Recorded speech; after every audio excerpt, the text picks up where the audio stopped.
Oke. Kenapa?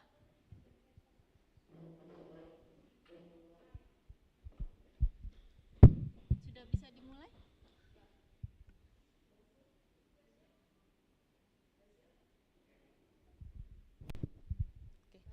Saya lihat ke kamera atau ke hadirin?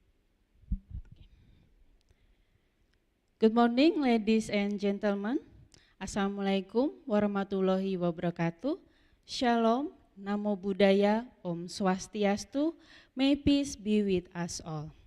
The Honorable Rector of ISI Yogyakarta, Professor Dr. M. Agus Burhan, the Honorable First Vice Rector, Dr. Stefanus Hanggar Budi Prasetya, the Honorable Second Vice Rector, Dr. Andes A.G. Hartono, the Honorable Dean Faculty of the Honorable Church Vice Rector Muhammad Solahuddin, the Honorable Dean Faculty of Fine Arts and Visual Design Dr. Timbul Raharjo, the Honorable Dean Faculty of Performing Arts Dr. Suryati, the Honorable Dean Faculty of Recording Media Arts Dr.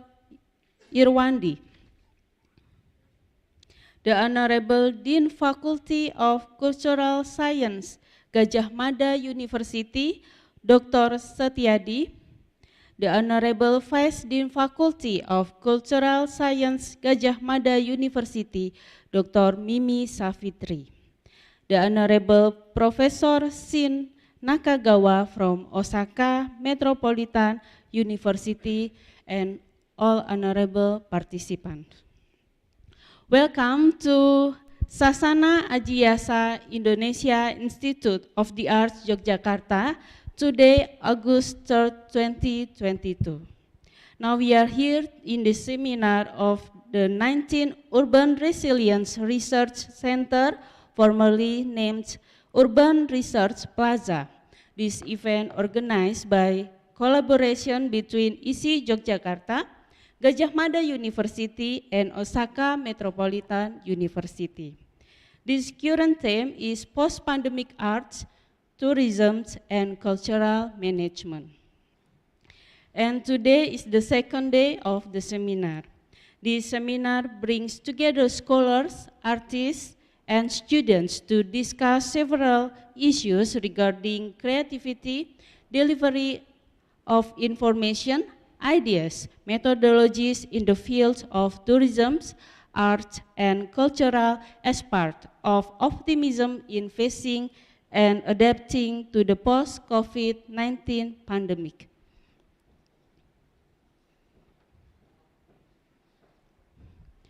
My name is Debbie Dwi Elsa. I'm from Study Program of Visual Communication Design, Faculty of Fine Arts and Visual Design, ISI Yogyakarta.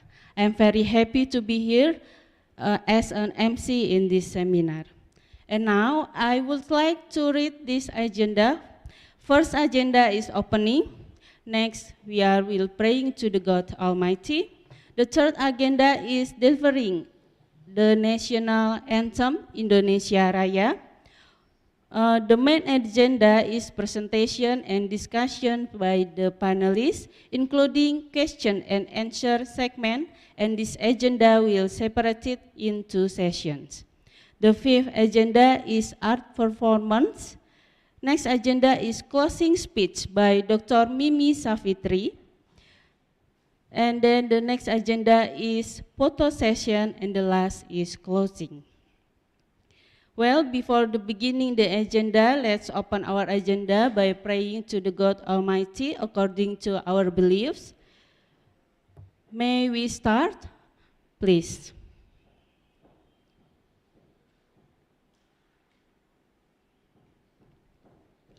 Okay, thank you very much. May the agenda run well. Now we are going to deliver Indonesian National Anthem, Indonesia Raya. Ladies and gentlemen, please raise.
Ladies and gentlemen, please be seated.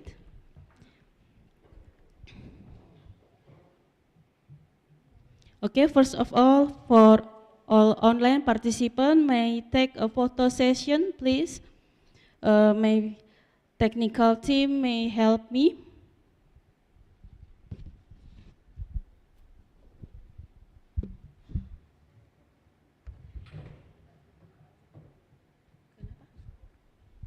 Please open your camera, please on cam.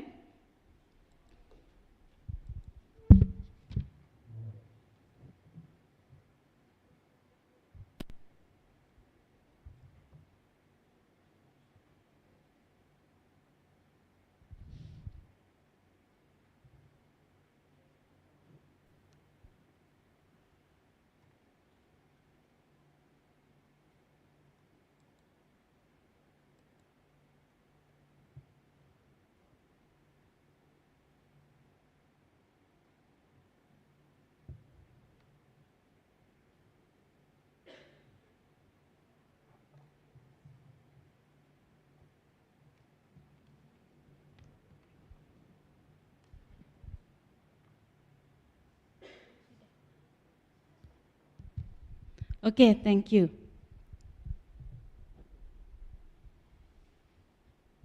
Without further ado, we may start the main agenda. First session will be presented by Muhammad Fais from Gajah Mada University, will present online.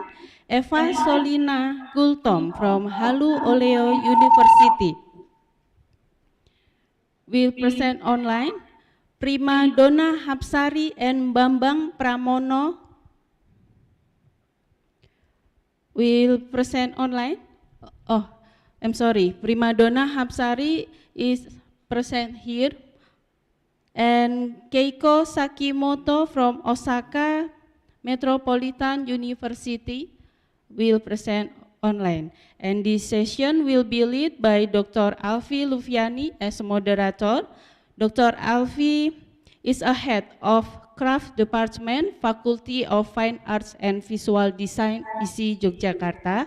Her research about social engagement, arts and culture in society, and also the industry, such as arts and culture's innovative contribution to urban society, and also craft transformations in various cultural contexts in the creative industry era.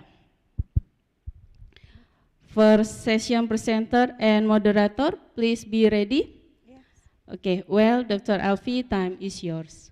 Thank you, Ms. Debbie, as the Master of Ceremony. And my name is Alfie Lufiani, and I will be the moderator today's seminar. And as stated and mentioned before, that today we're going to have 8 speakers, and it will be divided into 2 sessions. Each session will have 4 speakers, and it will end with the opinion, question, and answer sessions, and then continue with the second session, and we also is going to have 4 speakers, and it will end with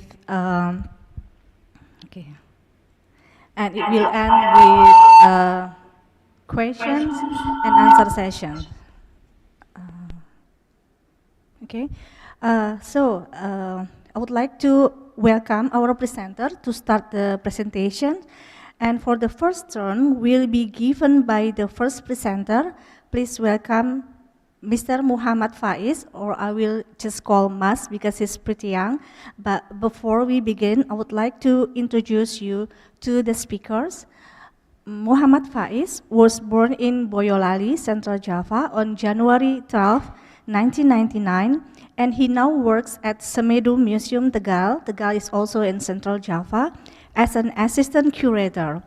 He received his bachelor's degree from the Archaeology Department of the Faculty of Cultural Sciences, Universitas Gajah Mada, in February 2021, with the thesis Variations of Ornamental Varieties under the Yoni Serat in the Prambanan area. So,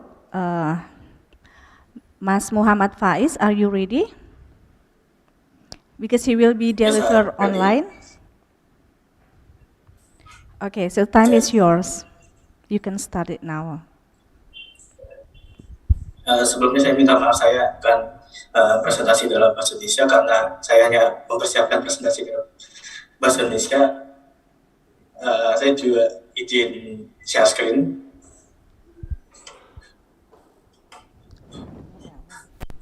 Oke, selamat siang semuanya.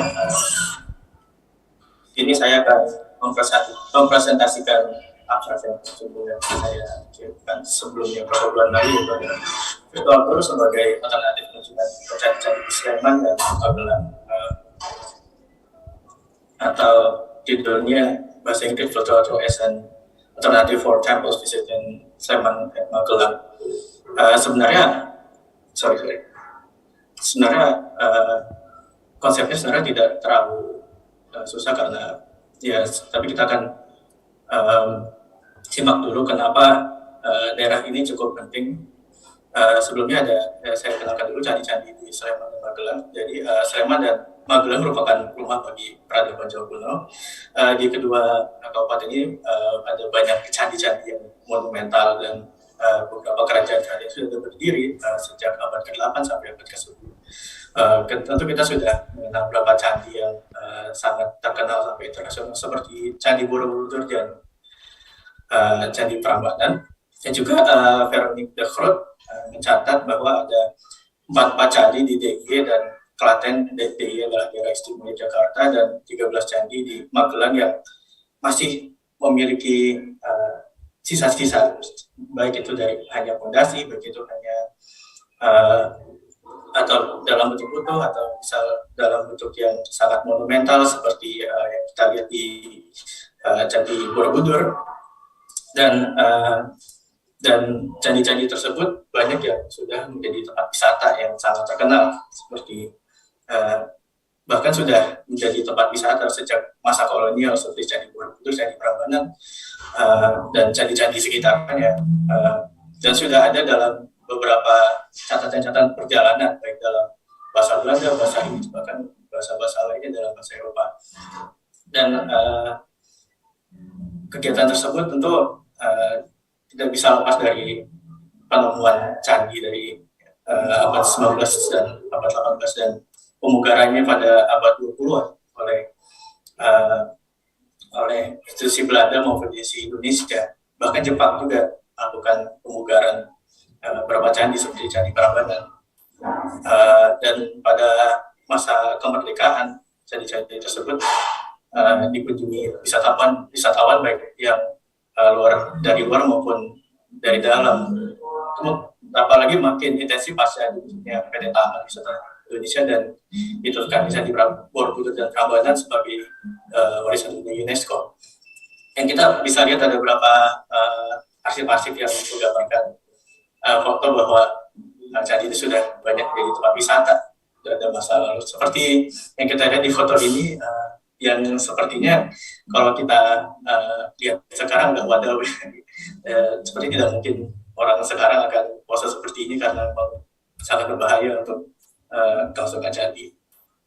Oke, sayangnya tahun 2020 terdapat pandemi COVID-19 seperti yang kita tahu sekarang, dan dengan adanya COVID-19 pergerakan manusia terbatas dan sempat juga candi-candi tertutup total beberapa bulan, dan sempat buka lagi walaupun tidak bisa naik ke candi dan tidak bisa masuk ke bagian ruang utama, walaupun ya bisa dilihat dari luar, tapi hal tersebut tetap agak tidak terlalu nyaman karena ada beberapa hal yang terlewatkan jika tidak masuk candi. Bahkan sebelumnya karena overtourisme sebelum COVID juga banyak mendimensi candi-candi, terutama candi-candi yang ada Candi Borobudur yang wisatawannya banyak, bahkan sampai ada kawasan walaupun sekarang sudah dikasih tangga kayu, tapi ini juga efek yang tidak bisa di reverse lagi. Dan cukup ramai ya. Saya lihat seperti ini ada beberapa kesempatan selain di candi, di tempat ziarah juga pernah seperti itu juga. dan juga ada beberapa tangan-tangan usil. Nah, ya kemudian beberapa bulan lalu juga pernah viral polemik bahwa naik Candi Borobudur harus bayar 750.000, disebutkan oleh Menteri Polhukam Luhut Binsar Panjaitan bahwa naik Borobudur harus 750.000, tapi kalau hanya dari luar 50.000, dan harga tersebut berbeda untuk wisatawan luar yang sampai $100. Dan karena tidak bisa masuk, jadi beberapa organisasi wisata, daripada mereka diam, akhirnya mereka mengadakan virtual tour, seperti misalnya bersukaria atau Indonesia Good Guide atau misalnya banyak yang melaksanakan virtual tour seperti ini yang hanya pakai aplikasi teleconference, lalu gunakan Google Street View, dan hal ini tidak cuma dilakukan oleh organisasi swasta aja, tapi juga ada pemerintah yang seperti contohnya Balai Konservasi yang menggunakan virtual tour untuk membandingkan antara arsitektur Borobudur dengan candi di Angkor. Nah, kemudian saya sebenarnya juga memiliki konsep yang mirip. Pada kesempatan kali ini saya akan menggunakan aplikasi teleconference dan kemudian menggunakan Google Street View juga untuk berjalan-jalan dalam tanda kutip di candi. Jadi saya menggunakan metode ADI. Nah, ini ada di 2005, walaupun itu karena saya hanya sampai perancangan saja, jadi saya hanya sampai development. Nah, yang satu analisis yang dibutuhkan pada target peserta dan apakah program ini dapat diterapkan oleh halayak luas, terus desain rancangan programnya bagaimana, lalu development, pengembangan material dari program dijalankan. Di tahap ini juga validasi oleh ahli.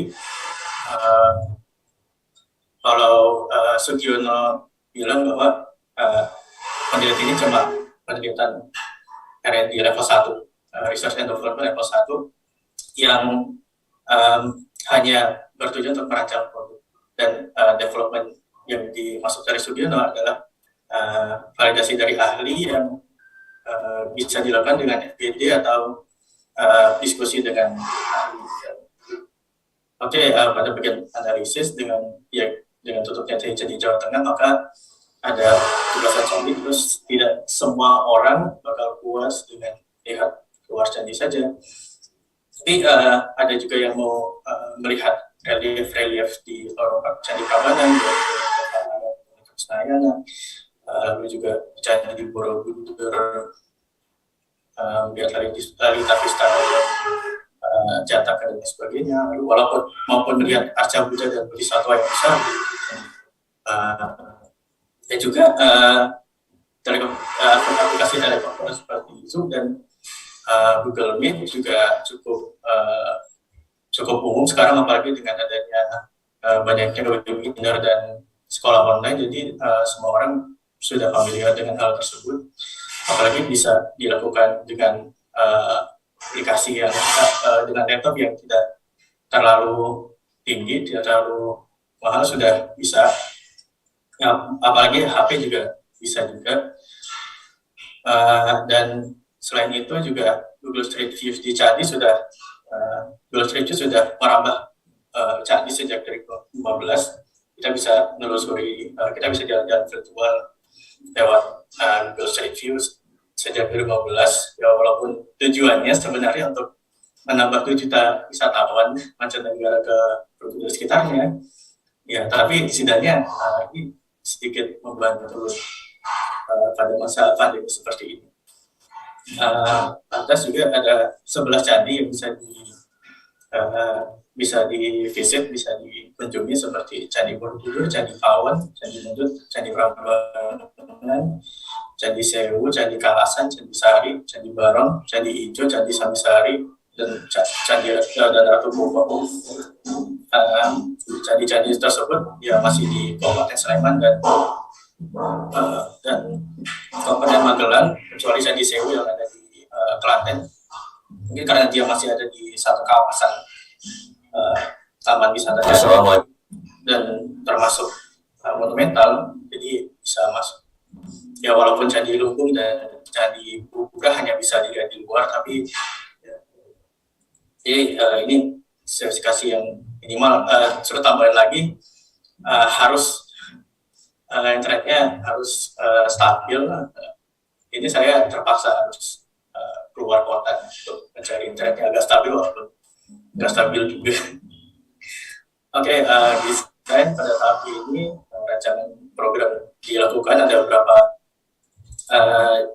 tiap candi bisa disebutkan, bisa dijelaskan per candi, seperti Candi Prambanan Borobudur yang memang monumental dan dijelaskan hanya 2 jam itu nggak bakal selesai. Tapi bisa juga dia pakai tema-tema yang cukup mencakup banyak candi yang bisa dilakukan oleh lebih dari satu tempat, maka tidak di luar, seperti misalnya membandingkan Candi Prambanan dengan Angkor seperti yang saya disebutkan, atau membandingkan arca di Nganjuk dengan arca di Ellora di India, atau misal kalau di dalam kita bisa membandingkan pantheon Hindu yang ada di Candi Prambanan di Jodan Sabisari. Ya walaupun pantheon Prambanan lebih lengkap, tapi setidaknya kita masih bisa memperhatikan beberapa perbedaan di antara candi-candi tersebut. Kemudian ada ini beberapa contoh. Terus salah satu contoh virtual tour ini subimaginer, walaupun sebenarnya subimaginer ini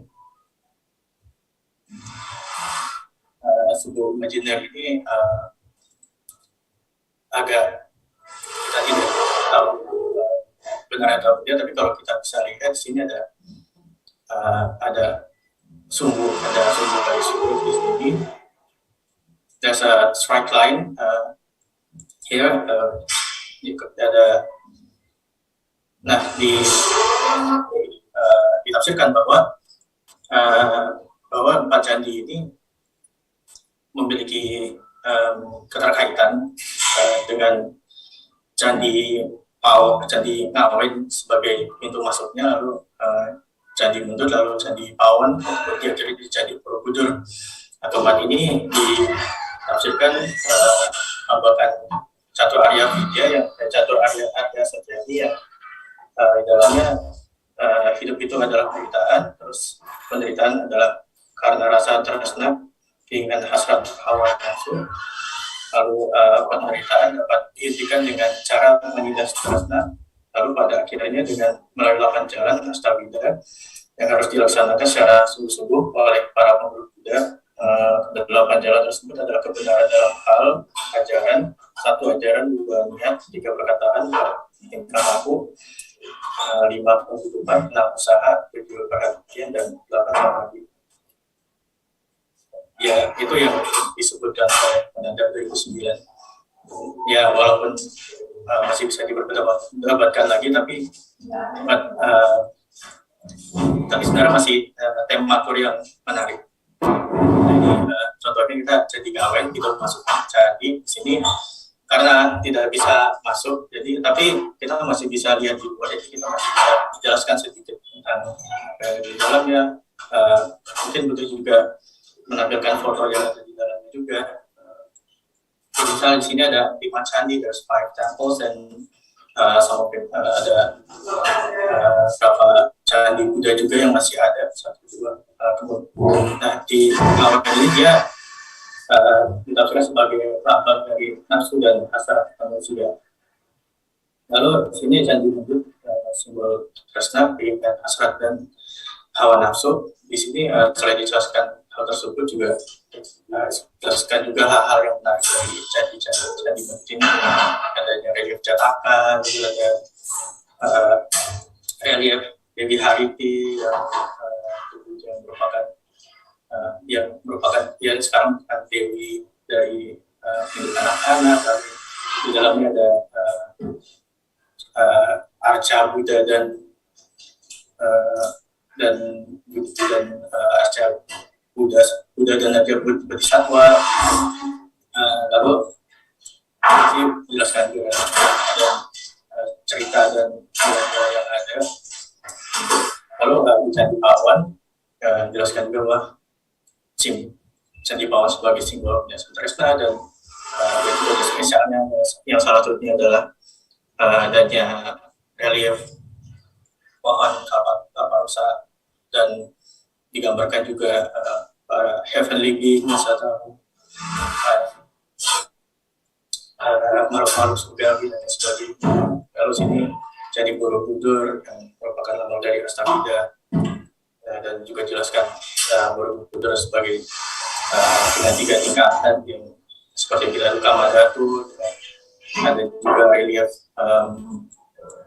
Kamawi Bangga yang berkaitan dengan dan sebab kita ada Borobudur, lalu ada Borobudur dan lain sebagainya. Tentu tidak akan sesingkat ini karena topiknya banyak sekali, tapi ya mungkin 2 jam saja sudah selesai. Tidak terlalu deep, tapi intinya menjelaskan catur Arya saja tadi. Lalu saya ada agak ide sih, tapi mungkin nggak bakal saya tulis gitu. Tapi karena kalau yang nge-guide VTuber sekarang cukup ngetren VTuber di kalangan pecinta populär Jepang di Indonesia. Salah satunya adalah Kobokan Nairu yang paling terkenal yang sekarang dia masuk kalau live ID yang berpusat di Jepang. Tapi menurut saya ini mungkin bisa video menarik. Ya, kesimpulannya virtual tour dapat dilakukan untuk alternatif bentukan candi, terus perlu dilakukan implementasi untuk mengetahui efektivitas produk. Ya, mungkin itu saja sih yang saya sampaikan pada kesempatan kali ini. Terima kasih atas kesempatannya. Assalamualaikum warahmatullahi wabarakatuh. Assalamualaikum warahmatullahi wabarakatuh. Thank you, Ms. Thomas Muhammad Fais, for the presentation. But since the presentation is in Bahasa Indonesia or in Indonesian, so let me translate a little bit actually from his abstract. So the title is Virtual Tour as an Alternative Visit to Temples in Sleman and Magelang. And all the temples that we gonna mention before is located all in Central Java and Yogyakarta. So this article discusses the concept of virtual tourism applied to tourist activities in temples in Sleman and Magelang. The method used is research and development, or R&D, by using the ADDIE model development method, such as assume, design, development, implementation, and evaluations. ADDIE model R&D aims to develop programs virtual tourism in temples. The COVID-19 pandemic has caused many tourist attractions, especially temples, close or restrict visitors. Multiple online platforms such as Google Street View provides virtual tours to several temples such as Borobudur, Sambisari, Candi Ijo, and Prambanan are self-help and free. The guided virtual tour through teleconference applications such as Zoom or Google Meet can be an alternative. A big temple like Borobudur has serious problems related to the boom visitors. And although it cannot be the main substitute for conventional tourism, at least a virtual tour can be an alternative method to reduce visitors who boarded the temple. Some of the objects visited on this virtual tour are temples that already in Google Street View, namely Sambisari Temple, Ijo Temple, Barong, and the complex of Prambanan Temple, like Mendut, and also, of course, Borobudur. And the presenter also mentioned that there is a an opportunity to get the YouTuber to, and this of course to get the young people attention. That's like the abstract of the Muhammad Fais presentation. So, okay, the second presenter or next turn is for the second speaker, Miss Eva Solina Gulton. And please allow me to tell a little bit of Miss Eva Solina Gulton. So Miss Eva, born in Medan, North Sumatra on April 12, 1986, and she is the first child and daughter of Batak from 3 siblings, and studied Bachelor of English Language Education at Semarang State University, and continued her Master of Literature Education at the University of Indonesia in 2009. So, Miss Mbak Eva Solina Gulton, the floor is yours. Hopefully you are ready, and you have 20 minutes from now.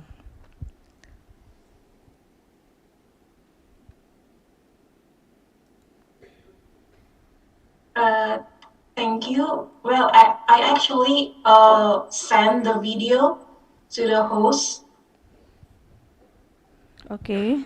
So do you want us to play that video? To play the video. Okay, yeah, please. Bisa di play videonya?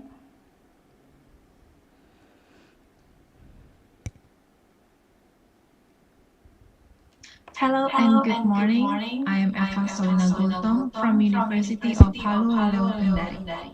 Today, I would like to present my paper entitled The Sustainable Tourism of Lumban Suhi Suhi Village Samosir in Digital Tourism. Speaking about digital transformation, it is apparently not only talking about introducing new technology, but it also involves how to develop people, the process, and organization along with the change derived by technology. Here, this transformation is related to any sector of living standards, including tourism. During the outbreak of COVID-19, many phases of tourism have been slowed down or ceased. And as a result, the importance and demand for radical digital experience are becoming enormous. We have seen the owners of travel businesses have been implementing various solutions to adjust their presence on the digital platforms and offering great digital experiences. Since the Ministry of Tourism and Creative Economy, Bapak Sandiaga Uno, launched their excellent programs in 2022, they are Indonesian Tourism Village Award, Indonesian Creative Appreciation, and Creative City District as a driving force for the recovery of the tourism sector and the creative economy. Many regions in Indonesia are working nowadays to expand this industry and raise the infrastructure for tourists to international standards.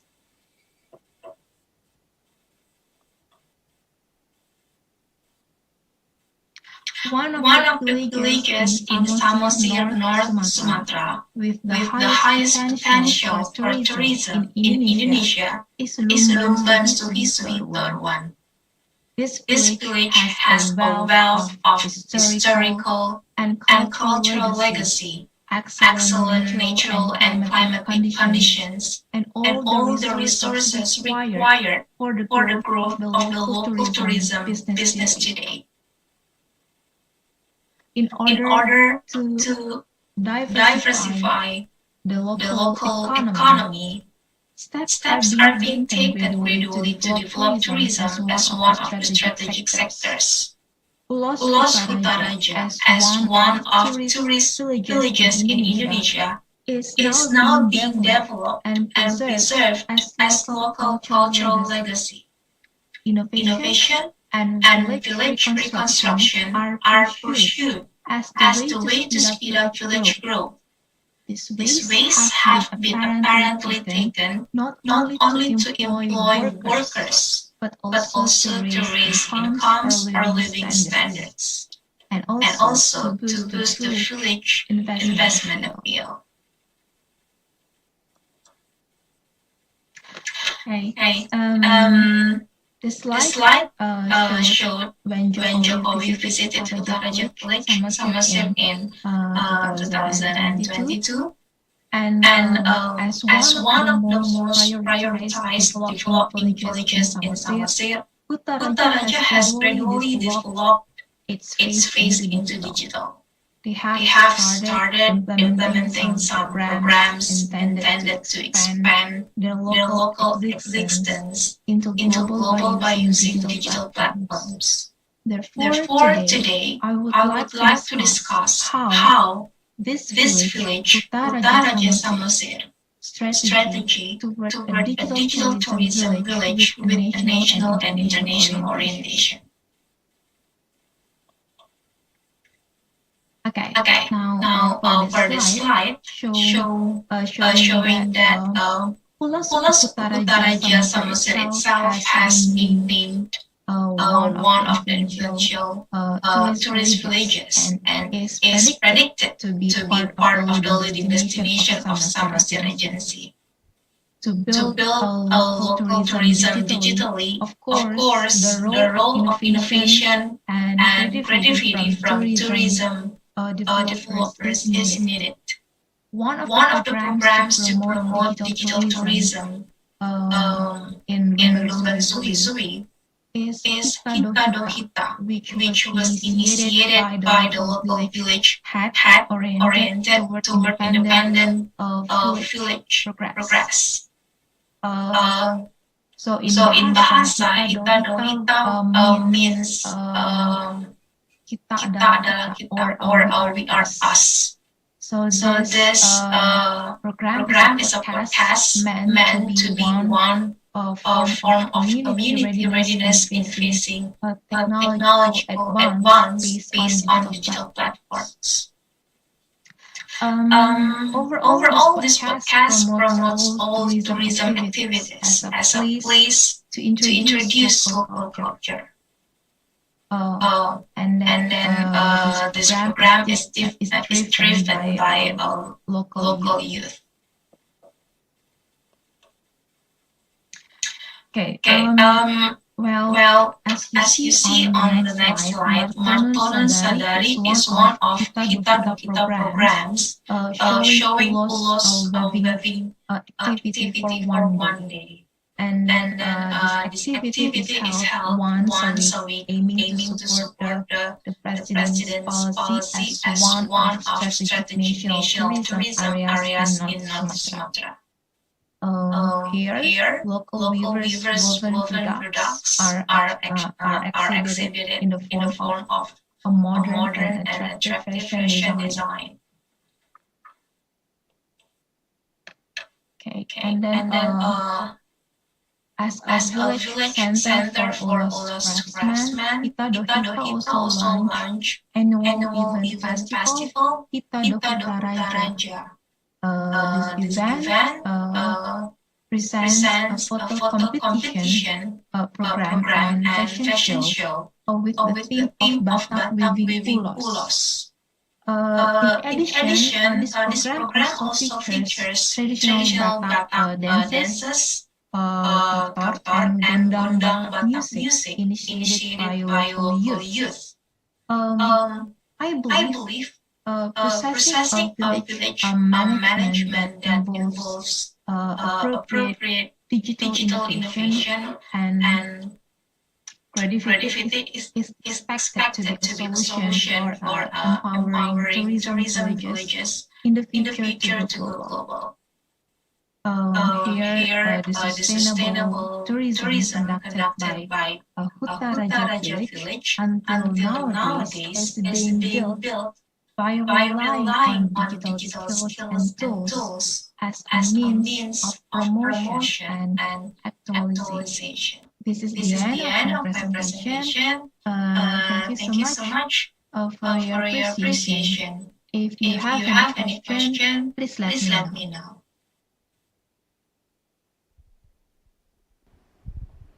Thank you, Mbak Eva, and I just would like to let you know that I'm a big fan of ULOS, and hopefully we can have opportunity to talk about ULOS more.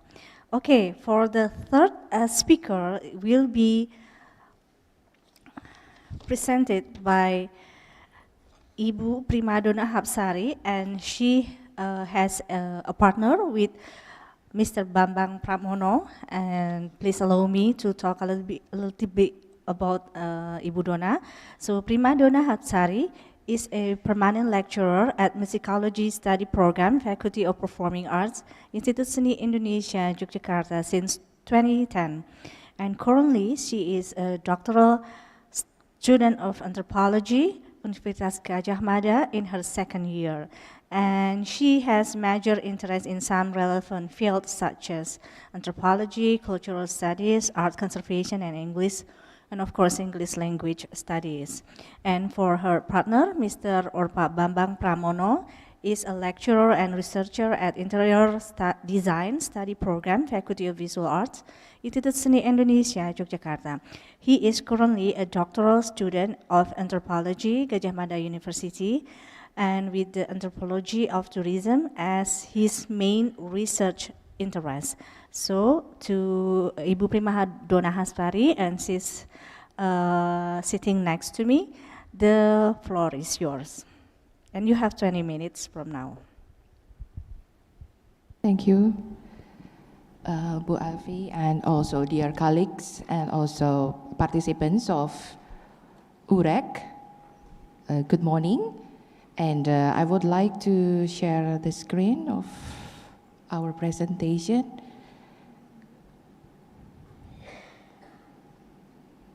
Yes. Okay. Thank you. And it's an honor for us to present our research finding entitled Community-Based Tourism as a response to the interpretation program of the narration of Borobudur Temple relief, Tulan Deso Karangarjo.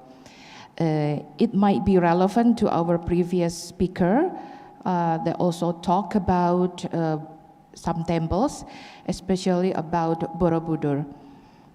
And let me introduce myself. I'm Dona, and it's been a pleasure for having Pak Bambang Pramono as the second writer for this article, as we conducted the research program in Borobudur last year. As mentioned earlier, that we are very interested to talk about Borobudur and also the community-based tourism in Borobudur. It was due to the well-known reputation of Borobudur Temple, as it is recognized as cultural heritage that has been designated by UNESCO, namely as the cultural heritage, with the investor number 592. And since 2017, Borobudur has been designated as one of the 10 super priority tourism destination by President Joko Widodo. And based on the data that we collected before, that actually due to the COVID-19 pandemic, there has been a decreasing number of visitors affecting the tourism and economic sectors. And you can see here that the number of tourists visiting Borobudur Temple in 2019 was about 4,774, and in 22 there were about 980,000 people, and in 2021 we only had 420 visitors. And Borobudur Conservation Center, as the technical implementation unit under the Directorate General of Culture, Minister of Education and Culture, supports and responds the kind of issues. And throughout the programs, they do have a kind of the preservation for the cultural heritage. And there are so many programs that have been implemented, particularly for the temple sites of Borobudur, Mendut, and Pawon, and also the surrounding areas in Borobudur district. Balai Konservasi Borobudur also supports by providing and planning managing the super priority tourism destination for villages in Borobudur district. The first one that they are maintaining the program is by supporting the cultural tourism and potential of villages in Borobudur. And the second one, distributing the number of tourists visiting in Borobudur for avoiding from any damage caused by so many visitors coming to Borobudur temple. And the third one, organizing cultural village tour to avoid the site center visit on the structure building of Borobudur temple for preservation and conservation actions. Well, when we talk about the recognition for Borobudur temple, we also would like to show you also the potential about some villages around Borobudur. There are 20 villages in Borobudur district which are encouraged to develop and empower the potentials of the community and also the natural resources. As mentioned earlier, that the 20 villages also have some potential. Each of them also has a kind of reputable recognition after Balai Konservasi Borobudur, and also some ministries take their role to enhance the potential of the village. There are 3 villages which receive recognition as developed tourism villages, namely Karangarjo Tourism Village, Karangarjo, and Borobudur Village. And of the 20 villages in Borobudur district, 17 have received a degree of a tourism village. And also there are 5 of them categorized as developing tourism villages. The 10 of them become the pioneering tourism villages, and 2 villages haven't been verified.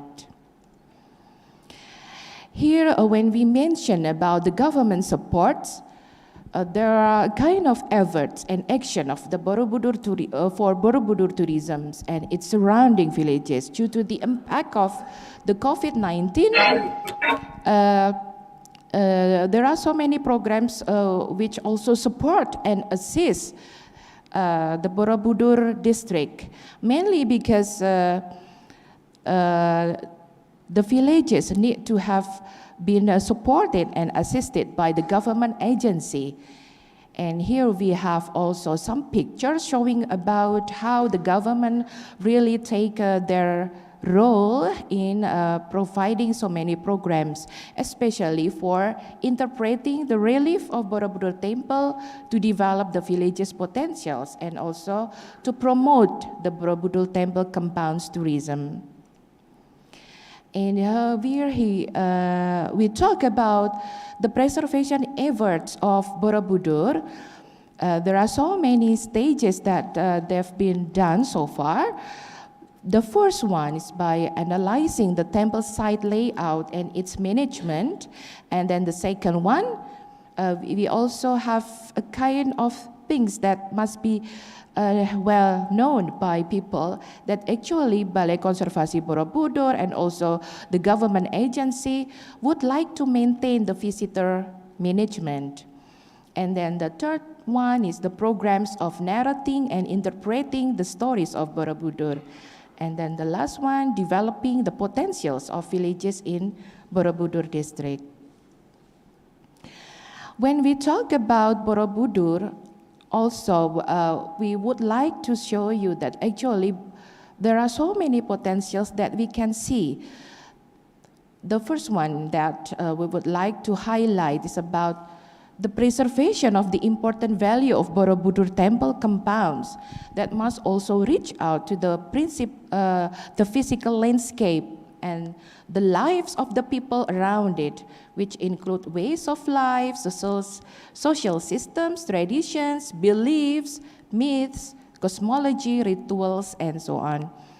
Each village has artistic and cultural tourism potential, namely craft arts through pottery, batik, and souvenirs, traditional performing arts, archaeological education, panoramic tours, and so forth. And here we have also the most important thing that would like to talk about here is about how Borobudur temple and its surrounding area is connected to the community-based tourism. And we also have some characteristics that are relevant to what we found in Borobudur. And I can mention some of them, that it seeks to integrate natural beauty and the daily life of communities, and it adapts itself to the dynamics of rural life, making it more welcoming and relaxed, and so forth. When we talk about some villages around Borobudur district, then we come to Karangarjo. Karangarjo is a kind of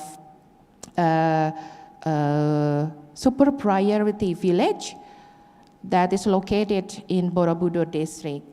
Karangarjo receives the acknowledgement from the Ministry of Tourism and Creative Economy that is super priority village. It is surrounded by beautiful sceneries consisting of Rema Hill, Punduk Setumbu, Punduk Cemuris, and other beautiful landscapes that we can find. And natural resources are potentially found. Spices are very abundant there, and the raw materials for making spice can be obtained in surrounding area. There are several typicals of cuisines that are processed in traditional cooking techniques, which are interpreting the relief narration of Borobudur, such as sego megono, bebek brongot, and so forth. And the most important thing is wedang rempah, because I've already been tasted wedang rempah made by the local people there. And here we have also some potentials of local community in Karangarjo that is relevant to community-based tourism. And during the COVID pandemic, there was a kind of things that makes them suffering so much in relevant to how to invite visitors coming to Borobudur. But yeah, because of the COVID pandemic, then the government and also some agencies tried to seek for programs in developing their potentials in during the COVID pandemic, such as training programs, providing the tourism packages for tourists, integrating the natural beauty and daily life of communities. And here we have also the map for Waluku, cultivating civilization, that is very popular nowadays. That is developed because of seen by the government by looking at the potentials of the local people, the natural resources, which is represented of the narration of the relief of Borobudur temple. And I would like to show you and also introduce you to Dolan Deso Karangarjo. Dolan Deso is a local community business empowerment, and also it becomes as a social movement initiatives. It was firstly initiated and established by 3 people who are native of Karangarjo in November 2018. And it was managed by native people, which was based on common vision and mission to empower community of Karangarjo. And it is a group of business that seeks the potentials and intends to transmit the virus of empowerment to other communities. And as a social movement initiative, the team of Dolan Deso shares basic understandings to let other villages or communities for adopting and applying their own tourism program initiatives. They are mentioned to share a strong commitment to never treat other villages' communities as their competitors. And still talking about Dolan Deso and also its engagement with community-based tourism, Dolan Deso tries to make an approach for those who are not involved in contributing for cultural tourism development in Karangarjo, such as Pondok Setembu, Bukit Rema, and so forth. The power community by some innovative programs are engaged, such as, for example, sustainable tourism eco-culture, paddy field tree, Bajak Sawah as the actualization of Borobudur relief narration. Here we have also a picture showing you about farming culture as a depiction of Borobudur relief's actualization. Here we would like to show you the Karangarjo Trail Map. The trail map. Karangarjo Trail Map is a map representing Karangarjo which is designed to navigate and show amount of information for a tourism package that is developed based on Karangarjo potentials. It is a map designed and it is intended for those who prefer walking and cycling around Karangarjo village. So please visit Karangarjo because you can see beautiful sceneries and also you can visit some people's potential there by having this kind of tourism package. And it is also used as a marketing strategy to gain more visitors coming to Karangarjo. And the trail map is supposed to give more access for visitors to have broader information on Karangarjo natural objects such as Pondok Setembu and so forth, and also other cultural tourism potentials. And we come to the conclusion. There are several potential strategies taken by the government, and it is mentioned to promote and develop the potential of villages in order to minimize the focus of tourist destinations that are only centered on the Borobudur temple. Sustainable efforts to bring the socio-cultural pride of Borobudur temple compounds and tourism villages of Borobudur district would be continuing in the long run. And we come to focus the talk on Dolan Deso, as it is regarded as a group of native Karangarjo who plays important role to run local business. And the last one, Dolan Deso is as a vehicle of empowering community of Karangarjo, which gradually shifts into a role model for other local community. Thank you very much. Thank you, Bruna. Let's go picnic to Karangarjo.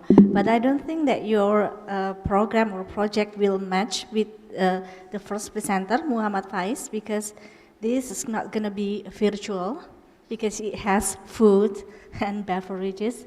It's so painful if we have on virtual, right? It must be on site. Okay. So for the fourth presenter is also the last presenter on our first session. It's going to be delivered by Miss Keiko Sakimoto from Japan, and her title will be an ethnography of Nishi-Yodogawa, a multicultural contact zone in Osaka, Keiko in Osaka. Okay, so Miss Sakimoto, are you ready? I assume that you're ready. So, okay, the floor is yours and you have 20 minutes from now. Yes.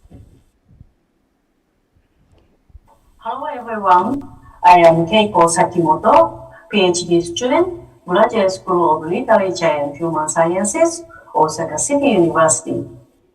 I will present ethnography of Nishi-Yodogawa, cultural contact zones in Osaka.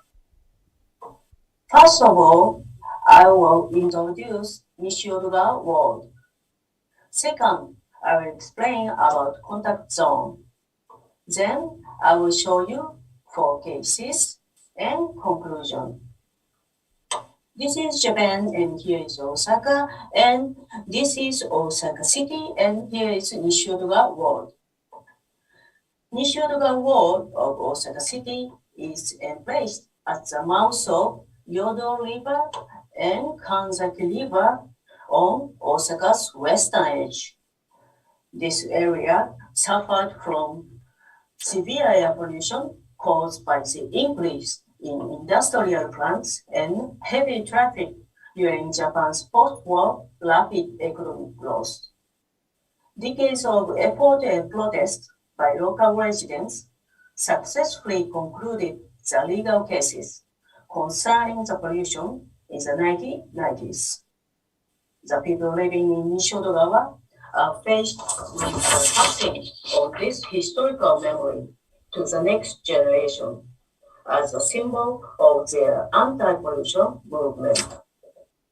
After the turn of the 21st century, the area has seen an influx of people from the earliest countries such as Brazil, Peru, the Philippines, Pakistan, and Vietnam, who began to live here because of the closeness to the factories they worked.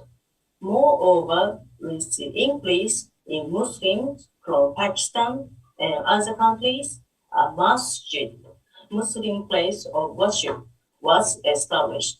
It is the largest masjid in Western Japan, attracting not only residents but also travelers from Muslim countries such as Indonesia. In this study, I will examine how contact zones have been formed in Nishiudogawa, where a diverse range of people, including old and new residents, come into contact with each other, and how their contact result in the formation of a new culture. The contact zone is a notion first proposed by Mary Louise Platt, a post-colonial social linguist. It refers to, I quote, social spaces where disparate cultures meet, clash, and grapple with each other, often in highly asymmetrical relations of domination and subordination, end quote. The contact zone assumes an asymmetrical relationship between cultures with different power backgrounds, where the contactees attempt to achieve co-presence, interaction, interlocking understanding, and practices. Such a process of uneven contact, negotiation, and interaction can also be observed in Nishiudogawa, where Japanese residents who constitute the linguistic and cultural majority and newcomers of foreign origins who constitute the linguistic and cultural minority attempt to mix with each other despite conflicts and contradictions. In what follows, I will focus on the process of how contact zones are being formed in Nishiudogawa with regard to education and religion.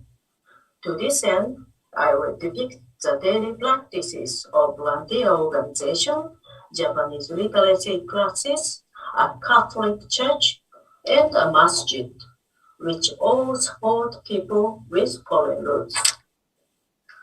One of them, the Nishiudogawa International Community, NIC, was set up with the cooperation of foreign and Japanese residents. The parents of children with foreign roots comprise the board of directors. The NIC runs several programs, including Kirakira, meaning sparkle, which is a place to provide education support to primary school students with foreign roots. It also runs Tabungajuku Animo Multicultural School, which provides support in various ways, including the provision of supplementary learning occasions for junior high school students. In addition, Consultation services and Japanese language classes for adults are also organized, providing support to junior high school students of foreign origin as well as their parents is especially important since they require these skills in order to live as permanent residents in Japan. Additionally, the NIC runs a website in 4 languages: Japanese, English, Spanish, and Portuguese. The information about COVID-19 vaccination on this website has been considered particularly helpful to non-Japanese speaking residents. The Kirakira School opens every Monday from 16 to 17:10. Here, each child is assigned homework and study materials tailored to their needs. The Animal Multicultural School opens every Monday from 17:30 to 18:50. Here, junior high school students receive homework and study materials to help them prepare for high school entrance exam. Both these schools have students from the Philippines, Peru, Brazil, Sri Lanka, Nepal, and Pakistan. Some of the students have developed a strong sense of belonging to animal and say they prefer it to the official school, where they sometimes skip class. The students require one-to-one support because factors such as school grade, ethnicity, time of arrival, and concentration vary considerably among them. Children with foreign roots whom the NIC previously supported are now high school students, university students, or adults. They are helping children at Kirakira and Animal. Among them, Filipinos contribute toward connecting Japanese and Filipino communities in the area. They also help out during local festivals and play a vital role in changing the local community through activities such as a food bank, an initiative that ensures that food is donated to welfare facilities before it is thrown away. In addition to the NIC, volunteers and others promoting lifelong education manage the Dekijima Literacy and Japanese Language Exchange Classroom. I call it Dekijima Classroom, with the cooperation of the Osaka City Board of Education and the Nishiuruga World Office. Dekijima Classroom is open to anyone who wants to learn Japanese. As of November 2021, Dekijima Classroom has had participants from Myanmar, China, Sri Lanka, and Philippines. A third-year junior high school student of Sri Lankan origin who studied at the NIC's Animal also took part. One of the volunteers said that her family had been participating in Dekijima Classroom since its establishment, and that her younger brother was also a participant. A remarkable achievement of Dekijima Classroom is the case of one young Muslim woman. I learned from my interview with one of the volunteers that this woman started in 2016 when she was 18 and attended class almost every week except during Ramadan. According to her, Dekijima Classroom was the only place where she could study. Her brothers attended the local public primary school, but her parents would not allow her to go to school. This is why she attended Dekijima Classroom, where she could learn Japanese from a female teacher with no male students. As her parents were very strict, she was not allowed to go out alone, so her brothers always accompanied her. She finally mastered primary school level Japanese and wanted to take Japanese language proficiency test. Unfortunately however, she stopped attending classes because of lockdown restrictions due to COVID-19. Concerning the interaction between old residents and newcomers through religious activities, I would like to introduce the case of St. Paul Catholic Church in neighboring Nagasaki, where foreign Catholic residents from Nishi-Odogawa gather. Masses are held in Japanese, English, Portuguese, and Spanish, and an international multilingual mass takes place at Christmas.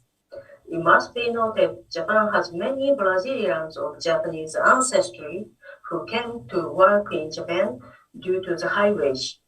Their inability to speak Japanese, however, poses a problem.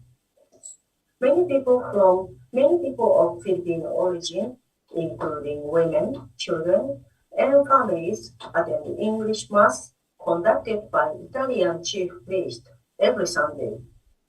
A Portuguese priest conducts Mass in Portuguese on the third Sunday of each month for people of Brazilian or other South American origins.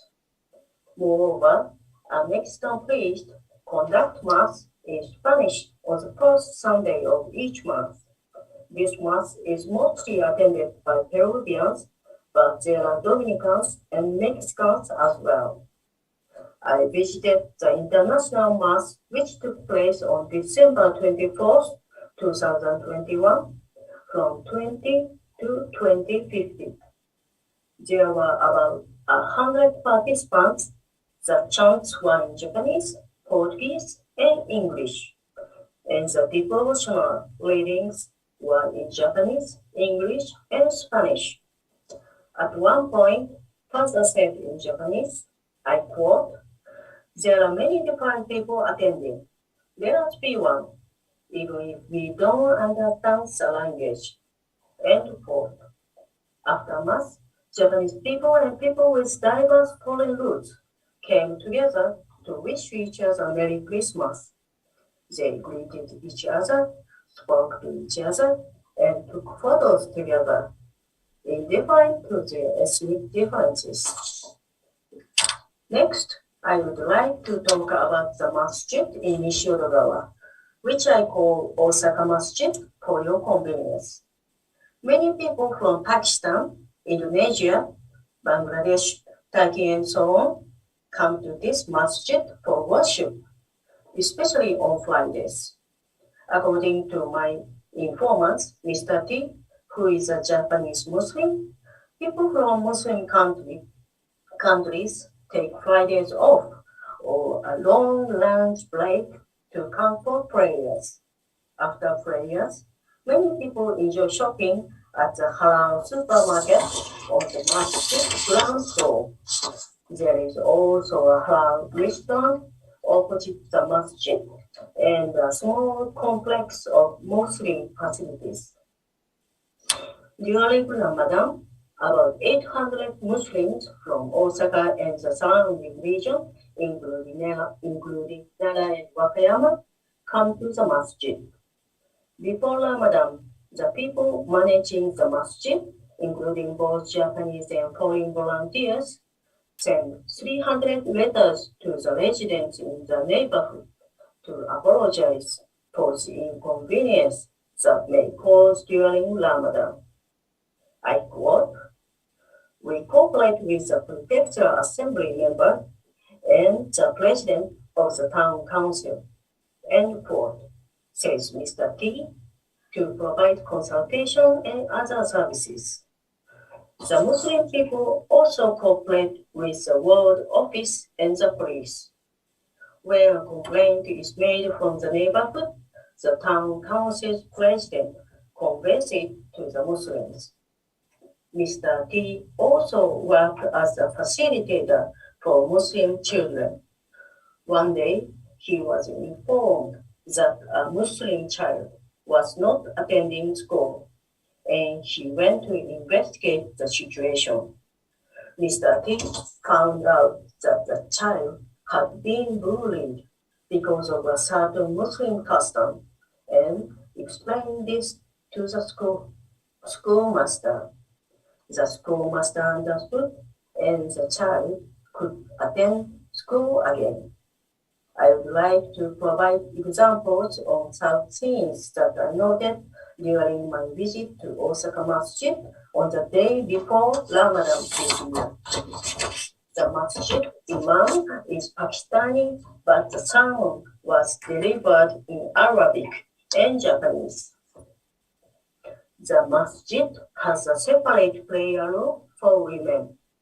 I saw 6 groups of women with their children. They lined up side by side during prayer. They greeted each other, spoke to each other, and looked after each other's children.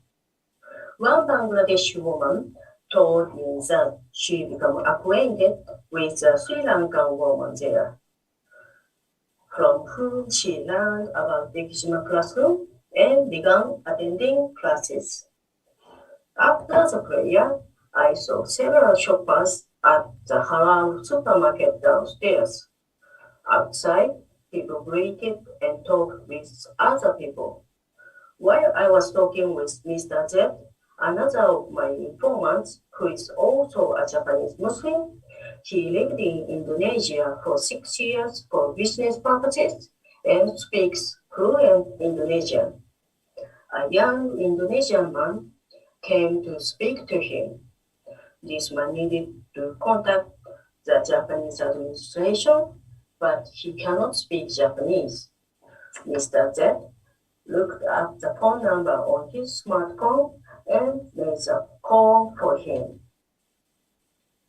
These examples demonstrate how Osaka Masjid functions as a meeting point for Muslims coming from diverse countries who acquire information and help here. My fieldwork in Nishidogawa so far brought the following insight. First, previous NYC children with foreign roots are now in position to teach and support, and they are attempting to go beyond the dichotomy between those who support and those who are supported. Dekijima Classroom offers a wide range of services for various learners, including those who have difficulties in studying in regular schools. It provides a place where learners can seek advice on everything and enjoy interacting with each other. At St. Paul Catholic Church in Amagasaki, masses are held in multiple languages and former and new residents interact. At Osaka Masjid, Muslims from different countries meet and interact, and they work with diverse stakeholders in the community. In these four places, one can observe mutual negotiation, interaction, and understanding between the linguistic and cultural majority, the Japanese, and foreign minorities, Brazilians, Filipinos, Pakistanis, and so on, despite conflicts and contradictions. Based on my research, I recognize that these places serve as contact zones, not in the strict sense as Pratt advocated, but more mildly and loosely, which we may refer to as the East Asian way. The most significant factor contributing to this phenomenon could be the absence of strong assimilating pressure from the dominant culture in Nishidogawa. In other words, many of the old residents, if not all, have accepted cultures that are foreign to them. A possible reason for this is that Nishidogawa has been a place for outsiders since Japan's rapid economic growth. Also, the area's history, environmental pollution may have made its residents more sympathetic with those in need. Thank you very much. Thank you, Ms. Sakimoto. Arigato gozaimasu. Arigatou gozaimasu. And do you know the meaning of Kirakira in Indonesian, in bahasa Indonesia? No. Yeah, Kirakira is also means approximately, like more or less. Approximately. Kirakira is like more or less, like approximately. So Kirakira, something like that. Okay, Oh, that's that's interesting. very interesting. Yeah. Okay, so thank you for all of the presenters. Thank you Ladies very and gentlemen, now we are come to the opinions, question and answer sessions. We also have 20 minutes for these sessions. And I think so far we have a questions from Professor Shin Nakagawa. Konnichiwa, Professor Shin Nakagawa. Sehat selalu. Okay, the question is to Mr. or Mas Muhammad Fais. Mas Muhammad Fais, are you ready for the questions? And the question is, I think virtual tours are very important during this pandemic. Do you think this knowledge will be utilized after the corona pandemic ends? Or can the virtual tour resume after the actual tour recovers? Silakan Mas Muhammad Fais segera menjawab. Langsung saja. Okay, thank you for the question, Mr. Nakagawa-san. I think it's really possible to program virtual tour again after the Corona era. I think it is really possible because the internet doesn't really have a border, so people who cannot really come to the place, to Central Java and to Jakarta, who doesn't have a chance or doesn't have budget or just too busy to come to Indonesia might use this kind of guided virtual tour, and there might be a chance for it, but it might doesn't have the same interest, might have the same animo like we have 2 years or years ago. And some of the organizations that held the virtual tour, they don't. Some of them they don't really use it again. They don't really held it again, and they progress back to the offline tour. But it's still possible, especially to example for the students in Japan, in Osaka, who cannot go to Java to see the temples, but it might be very important for them to introduce what the outside world is like, but they still can use it to that kind of concept in virtual tour. I mean, I think that's my answer. Thank you for the change. Oh, thank you very much. So I would like to visit your online virtual tourism. Thank you. Okay, is that enough, Professor Sinakagawa? Do you want to respond more? Okay, so the second question also from Prof. Nakagawa is to Ibu Dona. The cultural tourism village concept is very interesting. And what is the expected economic impact on the surrounding villages as a result of this project? I think economic factor is important for encouraging or empowering local villages. How do you think of it? Yeah. Thank you, Prof. Sin Nakagawa and Ibu Alfi. I would like to answer based on our understanding and also our findings. Based on what we found so far, the economic impact since the Landeso program initiated by the local people, and it will accommodate for the sharing profit from visitors to others community. And as most of the guides are female, then it will also empower their competencies as well as their potentials.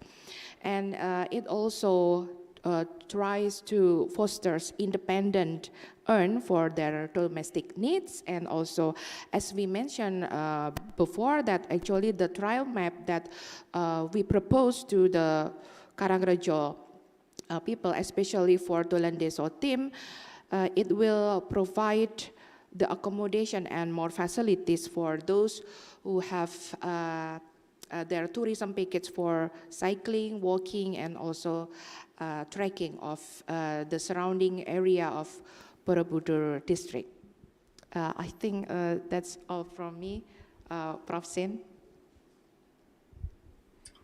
Well, thank you. I would like to know the more concrete predict or calculation for economic impact.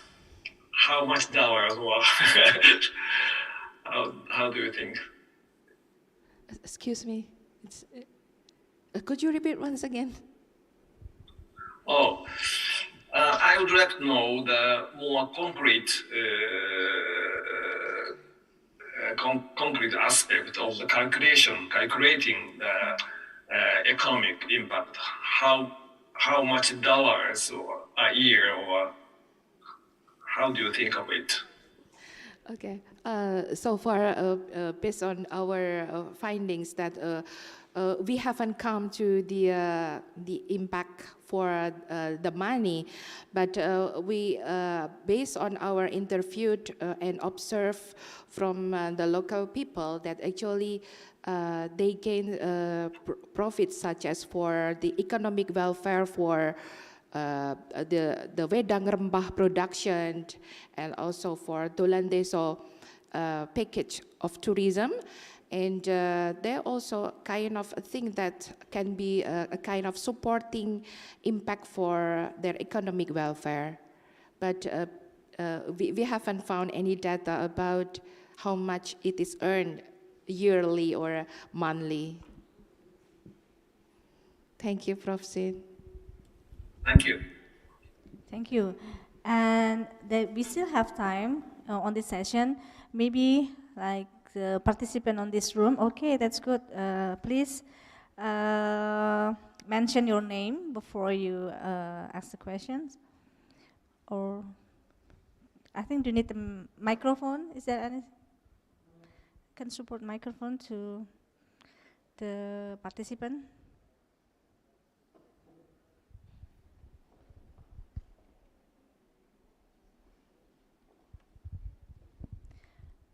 To Mas Gilda.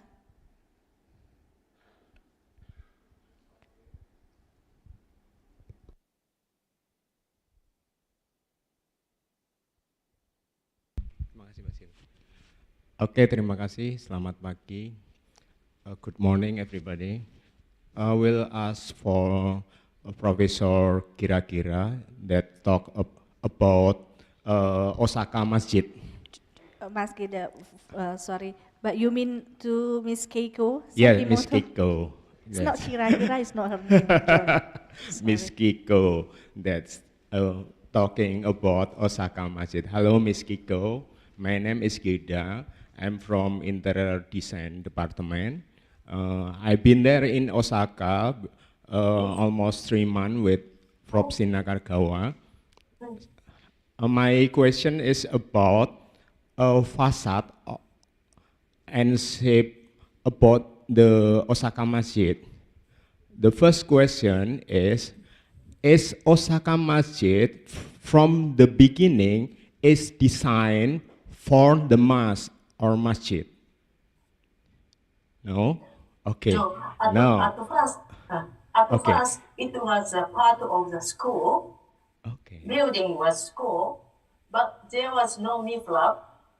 Okay. And they add mihrab, and they painted and put the carpet on it, and then changed to the masjid. The second question. Yes. Is the Osaka Masjid before used as a mosque, is a empty space, or a spooky house. Spooky house? Spooky house. There are ghosts inside. Haunted. Oh, no. No. Yeah. No. It was just kind of old building, but it was a part of the school, and the part of the school sold the building to Osaka Masjid, and it was not a kind of old, but not haunted or the scary building. Not Okay. that old. Okay. Thank you very much, because I researched about the shape of the building that have a style of Art Deco, especially in Indonesia and Thailand. Most of the heritage building that have a style of Art Deco are empty and spooky because the shape of shake curve. They have a special facade that related to the Fir'aun Tutankhamun in Mesir, in Egypt. And that's my research. Why my research is how to find a vaccine of a haunted house. Yes, the clue is the shape like an antenna that maybe we have a more research that it's a real or it's a scientific or it's just mythology, but a lot of heritage building in Indonesia also from the beginning is the beautiful building because they have international style of Art Deco, but at the end they are to be a empty space and a haunted house in the middle of the city of Yogyakarta. Thank you very much. Thank you very much. It is very interesting. Thank you, Mas Gilda. Yeah, it's interesting questions. It's a big fan of horror movie. Yeah. Okay, more question from this room, please. More question because we still have time, like 7 minutes. If there is there any? Okay, because if there is no questions, I have my own questions, and I will address my question to Ms. Sakimoto. Is that okay? Sakimoto. So my question is, what is the impact of Kirakira for Japanese students? Yeah. Do they become more understanding human being, or do they become like more multicultural, or what else? Okay, thank you. I'm sorry, Kirakira is not for Japanese students. That's only for the international students. They have international roots and living in Japan. And it is for the, especially who has difficulties to learning Japanese and going to the regular school in Japan. Okay. Most of them going to the local Japanese school. Oh, okay. Yeah, okay, thank you. So there is no more questions? If there is no more questions, so I guess we can end these first sessions. Once again, thank you so much for all of the presenters or speakers, and please give a big applause to them. They all have very interesting and inspiring presentation. So without further ado, we can end the first session and we can start the second session with another 4 speakers or presenters. So for the second sessions, I would like to welcome our presenters to the stage or to this area, because I think the 3 of them will present offline or on site. So please come to the stage, yeah, if we can call this stage. Okay, thank you.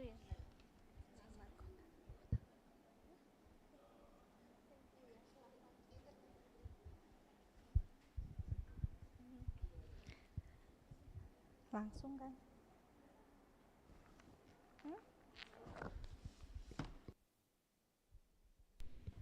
Okay, I will call one by one.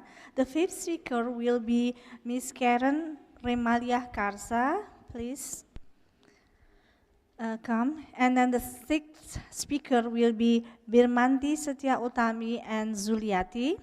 And the seventh speaker will be Agni Saraswati and Nindya Galuh Fatmawati. And the eighth speaker is Miss Mari Watanabe from Japan, and she will do it online.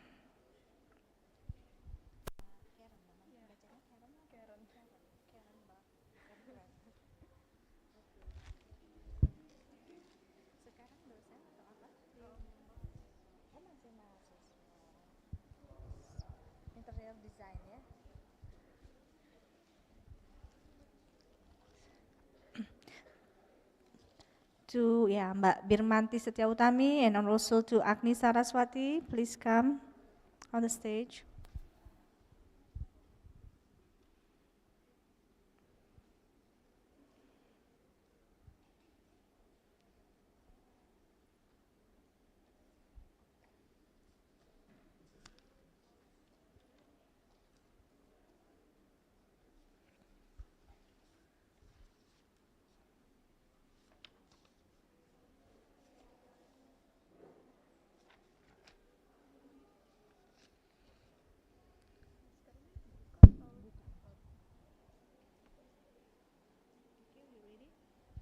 Okay, it seems they're ready. So for our second session, for the first or the fifth turn will be given by the fifth presenters, which is Mbak Karen Remaliah Karsa. And before we begin, I would like to introduce you to the speakers. So Ms. Karen Remaliah Karsa is a student of interior design at Petra Christian University, Surabaya. So the high curiosity has led Karen to explore the design and experimental world. The love of experimenting with materials has evolved ever since she studies of interior design. So I think, Mbak Karen, the floor is yours, and you have 20 minutes from now. Okay.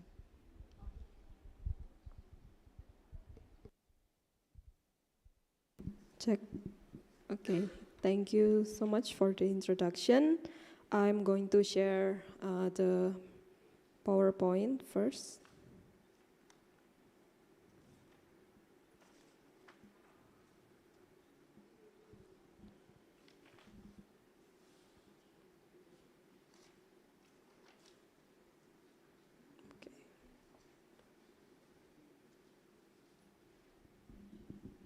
Okay, good morning everyone. It's really nice to meet you all. My name is Karen Remaliah Karsa from Petra Christian University. And today I'm going to present you about an art innovation from recycled disposable mask waste and plastic bag waste material experiment. So the pandemic and post-pandemic of COVID-19 has given us new habit that we have to use disposable mask everywhere, and we have to use the plastic bags, especially for online transactions. And these new habits give a lot of waste, not only in Indonesia, but also in the world. So this gets me thinking, what can we innovate as the way to recycle the waste easily but beautifully as well. Therefore, I'm also thinking about what can I innovate from this phenomena. Well, first of all, did you know that our disposable masks are made out of plastics? Recently, I've talked to a friend of mine who just know that disposable masks are actually made out of plastics. But in fact, the disposable mask, except the nose wire and the ear loops, are made out of these two kinds of plastics, the polyethylene or PE and the polypropylene or PP. These two materials or these two kinds of plastics are also found in the manufacturing of plastic bags. And the previous studies have proven that by recycling PE and PP together, it will create the new material that is stronger by 10 until 30%. But this gives the new issues that most people are still afraid to touch their used masks. However, to overcome these new issues, there are studies that have shown that the coronaviruses can only last for 9 days on a surface.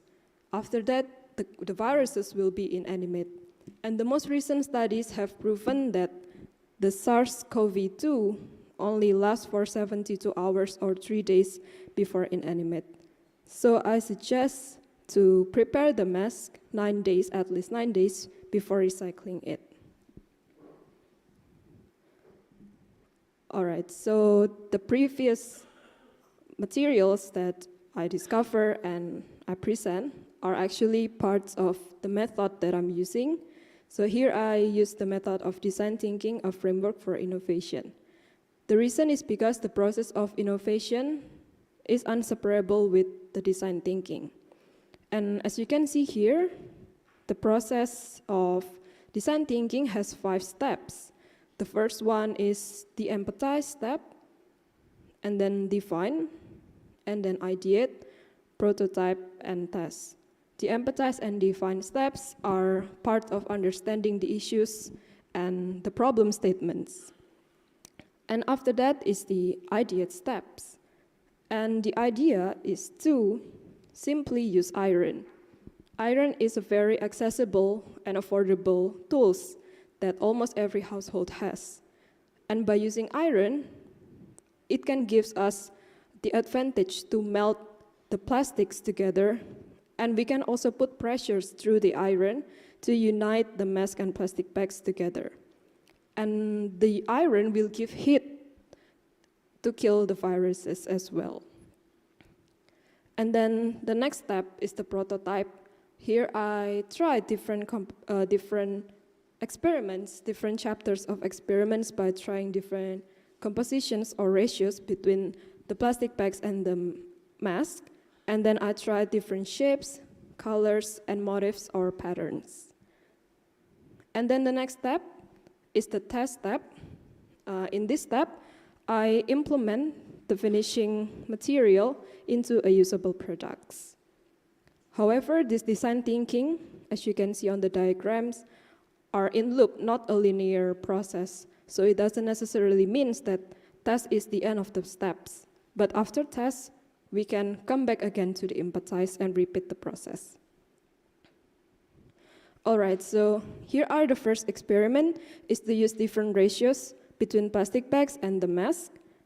Here on the figure shows that the plastic bag is colored white and the mask is colored blue. And I tried different ratios, 1:3, 1:1, and 3:1. And here I brought the samples. The result is that the more plastic bags, the flexible the material becomes. And then the mask actually gives rough texture to the material. And here, all the ratios gives unique outcomes. So all of the ratio works. It just depends on the preference. And then the next experiment is to try different shapes. So here I tried 5 different shapes. The first one is the long strip, and then the second one is the rounded shapes, like this. And then the tiny cuts means that I cut it really tiny, and then big chunks, I like to call it big chunks because the size are really big and thick. And then the last shapes is the mixture of all different previous shapes. So the results are, all shapes are unique. So again, it's based on everyone's preference. And I also learned a new technique called layering and assembling as shown in figure above on the right side. So there I assemble the shapes, and then I press and heat it using iron that will create a new layer. After that, if I want to add more thickness, I'm going to assemble another shapes on top of it and repeat the process using the iron. And then the iron duration is also varies according or depends on the thickness of the material. So in this case, for example, the big chunk shape will require around 5 minutes, but the tiny cuts only require 2 minutes. And then I also learned that plastic bags tend to melt faster and shrink faster than the mask. And then the next experiment is the color, because we can find a lot of different colors of mask and plastic bags at the market right now. So I tried using different compositions or harmonizations of the colors, the complementary colors and the analogous colors. And here the complementary colors gives more vibrant and more playful, and it is suitable for as a focal point. But for the analogous color, here I'm using pink and purple color. It gives more monotonous, more simple, and more natural.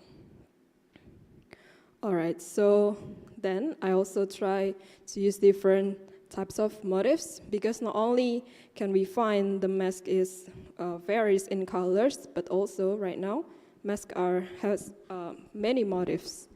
And the first experiment here with the motifs, I'm using the yellow plastic bags and then the blue colored mask that has floral pattern on it.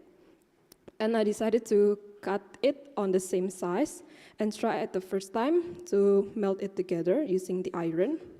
And the result is not what as I expected, because the color from the plastic bags appears more vibrant than the mask motifs. This makes we cannot see the motifs from the mask. However, here I also suggest to try different techniques by cutting the mask into bigger size than the plastic bags. And here on the figure shows that the bigger piece of the mask can accentuate the motifs more. And then we can also use the plastic bags as the glue to give the material stronger. And then after that, after a lot of experiment with the plastic bags and masks, I decided to try to implement the material into a usable product. So here I have this lampshade or table lamp at home. And it is quite monotonous because the color of the lampshade is only white. So I tried to, why not I collaborate the materials here to the lamp. And then here I made a bigger material using the rounded shapes. And for the mask, I'm using the batik motif mask.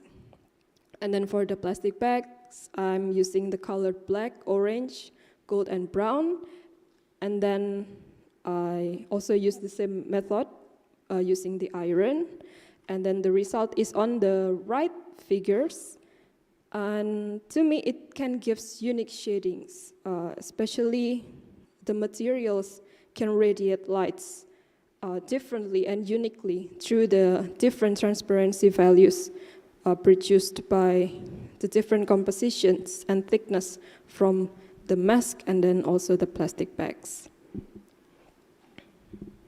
So here, in conclusion, this new art innovation can actually be a new art hobby for everyone, and it is really easy to be done at home because I myself did all this experiment only at home. And then it also involves a really affordable tools and also very accessible tools, very simple techniques and methods, and also it can be customizable according to everyone's preferences. So everyone can customize the ratios, the shapes, the motifs, the colors, and also the compositions. And then it can also be applied to usable products because it is tested and it is strong enough to be applied to other usable products. So as an alternative, maybe it can also be used as a roster, which is happening right now, or can be used as a frame, picture, or any more usable products. And then lastly, as a bonus, by doing this experiment at home, we can reduce the amount of disposable mask and also plastic bag waste in every household. So that is all from my presentation. Thank you so much for your attention. Thank you so much, Mbak Karen. What a great presentation. We absolutely need more young people like you to share and spread the idea, because like in myself, I have like a lot, like a tons of plastic bag, and that's really, yeah, that's not fun. Okay, for the sixth or next presenter will be given to Ms. Birmanti Setia Utami in collaboration with Ms. Zuliati, and their title is Visual Communication in Instagram Social Media as a Medium for Conveying Information Handling COVID-19. So to Mbak Birmanti Setia Utami, time is yours, 20 minutes you have from now.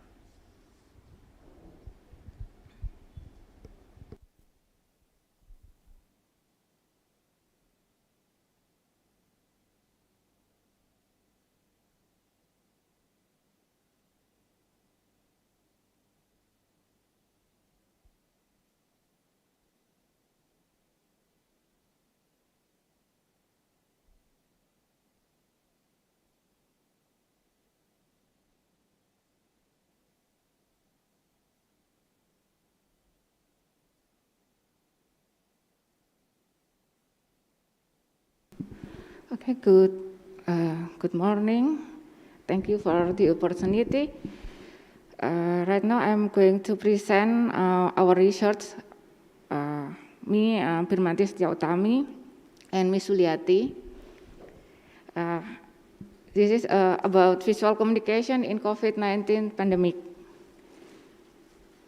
In pandemic era, we have so many things change, include our way of life, our way to communicate, and sharing information with other people, and about COVID-19, so many information all around us, and it's using every media channel, include social media. The technology brought by the social media, it's allow us to share about information. Even we can make information itself and share it by ourselves. In Indonesia, so many people using social media. It's WhatsApp, YouTube, Instagram, Facebook, TikTok, etc. And Instagram is the second most used social media platform in Indonesia. Okay, Instagram is a picture-based social media platform that grow into many features like feeds, reels, stories, IGTV, etc. On Instagram, communication focus mainly on image. And now we can see image with audio visual. This visual communication is important here in Instagram because it can represent and help the audience to understand the message. Visual communication become an important weapon to handle COVID-19. It can help people, we can educate, we can share the information about COVID-19 pandemics in easier way. In pandemic COVID-19, we also know about health protocols. It's something we know that it can prevent us, it can protect us from the COVID-19. Information about health protocol is sharing by the government or non-government organization. Thus, this research is studying the visual meaning of Instagram posts in Instagram account at Kemenkes_RI as an official account of government related to information about health protocols during the COVID-19 pandemic in May to July 2020.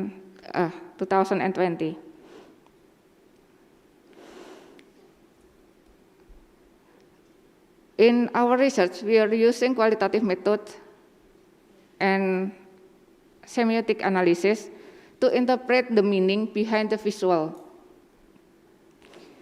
In per semiotic theory, science consists of three interrelated parts. It's interpretant, object, and sign. A sign classified according to how the object functions in significance is icon, index, and symbol. Okay, this for simplify. Icon is that the sign reflect qualitative feature of the object. For example, is my picture is my icon. Or we can see a statue of somebody who's a legend in front of building. It's also an icon. The next is index. Usually, this is the sign that utilize some existential or physical connection of it and its object. For example, we can see smoke, and then we can have interpretation that there is a fire. Or we can see a footprint of an animal, and we can interpret, oh, that's a footprint of a dog. So there was a dog that crossed here. The next is symbol. Symbol is the sign utilize some of convention, habit, or social rules or law that connect it with its object. So it's built, the interpretation is built by the culture or the law. And we can see the example, maybe white flag means surrender in a war, but it can also mean another. When we go to some country village here, when we see white flag, it can be there's something happen in that house, or maybe yellow flag. So the meaning of a symbol can be differ one place to another based on the culture, based on the rules that the people or the community follow. Okay, for interpretant, interpretant is any mind that has interpretation of a sign. So when we want to interpret some visual, we need some context to understand it. In this research, our methodology is using divided message. In this case, is verbal and visual message. So we will select some of posting in Instagram from Kemenkes_RI. Then we will divide the message into verbal and visual message. First, interpret according to what is written or illustrated. Then the second interpretation is doing by observing the meaning based on the culture and the condition of the society. This is our first post on May 4th, 2021. It's two posts. Okay, it is a carousel post with two slides. It's the first slide. We can see it's perhatian, healthy, mari kita taati PPKM. Patuhi protokol kesehatan 3M, sukseskan vaksinasi, dan tidak mudik untuk cegah penularan COVID-19. And the second slide, we can read, jangan abai, jangan lengah, tetap disiplin protokol kesehatan 3M, dan lakukan vaksinasi. We can also read this kasus di India, satu hari lebih dari 250.000 kasus baru. Satu hari lebih dari 1.700 orang meninggal. Kasus di India menjadi peringatan bahwa pandemi COVID-19 belum berakhir dan kita harus tetap waspada dan saling melindungi.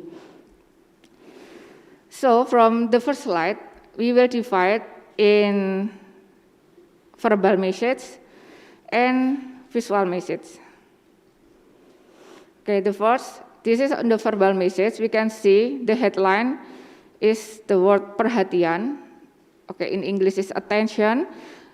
Using the black sans serif text with bold and caps lock font. Then body copy using black sans serif text, bold font. And the word healthy is using different size font. It used the bigger than the other word. It's referred to the target audience that the Kemenkes_RI wants to target it. Okay, now we can see that it also has a yellow triangle with exclamation mark. It's in Indonesia or maybe in other country. It also a mean of a warning. The message delivered here is something important and need to be noticed urgently.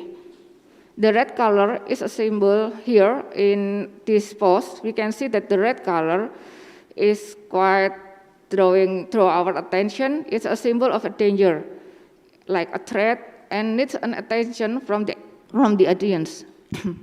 Using the caps locks is also amplify the headline that this message is urgent to notify.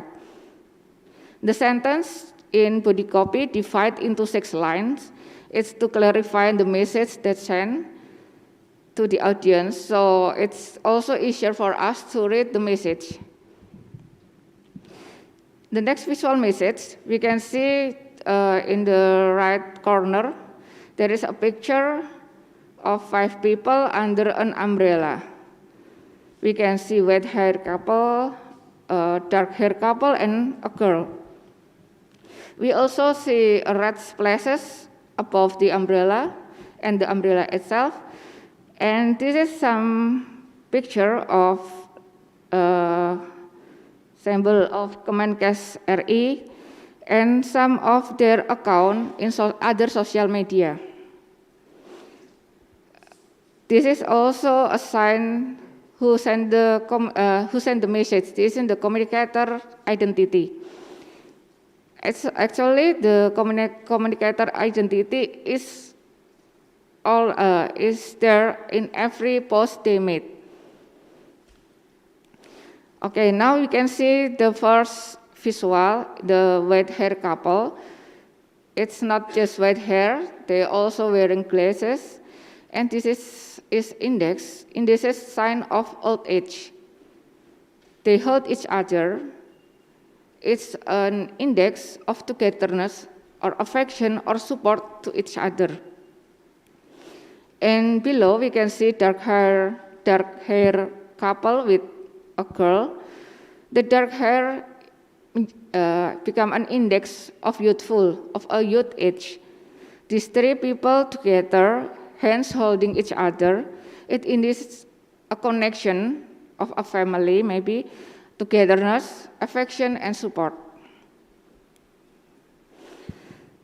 The 5 people together we see as one picture.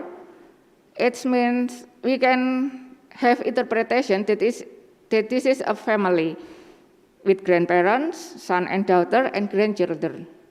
The red splash above the umbrella is a symbol of coronavirus. The blue umbrella and the blue marks become a symbol of protection. The blue color here strengthens the symbol of protection, but also stability and safety. We can see that the young man is holding the umbrella. It's become the symbol that he is the one who responsible, who has the more power to protect his family. This side relate to the culture in Indonesia, where we know it's mostly keep up the patrilineal. When a man is have more, we can say that man has more power in family. They have more responsibility towards his family to protect, to meet the needs, to look after the family. In second slide, we can see the subheadline, jangan abai, jangan lengah, tetap disiplin protokol kesehatan 3M dan lakukan vaksinasi. Using the same black sans serif text and bold. In the body copy, we see 2 divided body copy using red sans serif and black sans serif font. Both using bold and regular font. From the subheadline, we can see that this is amplify the message that we see in the first slide. It strengthens the say with jangan abai, jangan lengah. it's meant to build the awareness about the coronavirus. And it's also said, tetap disiplin protokol kesehatan 3M. It means that people still should doing this health protocol. The body copy that contains two different style of font. So the case in India, and the smaller font size with black color is strengthen the message and give an information of the message. This is amplify the urgency of the message to the audience. Behind this post, we can see that in May 4, 2021, we see that this is around Idul Fitri in Indonesia. It's we can see that is text tidak mudik. Mudik is something our country very familiar of. So the target audience of this post, this message, specifically to adults who married, have family, and live far away from their hometown. Usually at Idul Fitri, they will gather and celebrate this with their family. It means they come home to their hometown, gathering with their family, with their uncle, their parents, their brother and sister. At pandemic, this is cannot be doing because one of the health protocol, and government also has rules that to keep people to stay at home. It means doing long distance transportation like that is not allowed. This post emphasized the message not to do mudik, keep up the health protocols and get vaccinated. We also know that start from the beginning of 2021, there is also vaccination, and this is the program that our government still doing in progress till now. Okay, the second one is in July 11, 2021. A carousel post contains 3 slides. The first one, using a verbal message, health is, yuk gunakan maskermu dengan benar untuk saling melindungi. This headline is with black sans serif font, bold, and then the visual message is icon of a woman wearing mask, pink shirt, jeans, a yellow backpack, behind the white background. The background of the woman is bright yellow. Okay, now let's talk about the verbal message. The verbal message persuades audience to use the mask properly to protect each other. Wearing masks is one of health protocols that still continue to inform till now. Wearing masks properly can protect people from virus. This message was made because after the vaccination, many people began to ignore using masks properly. They even don't wear masks anymore because they think the vaccine is protect them from virus. The next is the visual message. In this illustration, we can see the dark hair, fancy hairpin and hairdo, the shirt model, bright color. It's referred to the youth. This illustration implies that the target audience of this post specifically is the youth, the teenage, and the young adult. This bright color is a symbol of youth, cheerful and fun. In the second slide, we can see verbal message, body copies, text that explain the infographic illustration that we can see here. There is a 3 infographic of a woman wearing a mask. In this illustration, the first illustration is a young woman wearing mask with white check mark in a black circle above her head. Above the yellow circle, we can see some brown splash. And the text says to cover mouth, nose, and chin. Both the visual and verbal message means to wear mask properly to protect ourselves from the virus. The second illustration is showing how to wear the mask properly. Index finger are in front of the mask. The text says to push the upper part of the mask to the nose. And the third illustration showing how to take off the mask properly. Both hand is in front of ears, holding the mask strap. The down arrows outside yellow circles show the direction to take off the mask. And the text says to take off the mask by holding the mask strap. This is how we will take off the mask in the proper way. And the third slide, we can see in the verbal message, saat isolasi di rumah tetap gunakan masker selama 24 jam. And the small body copy says tetap disiplin protokol kesehatan saat isoman di rumah. Using black sans serif font in regular and bold font.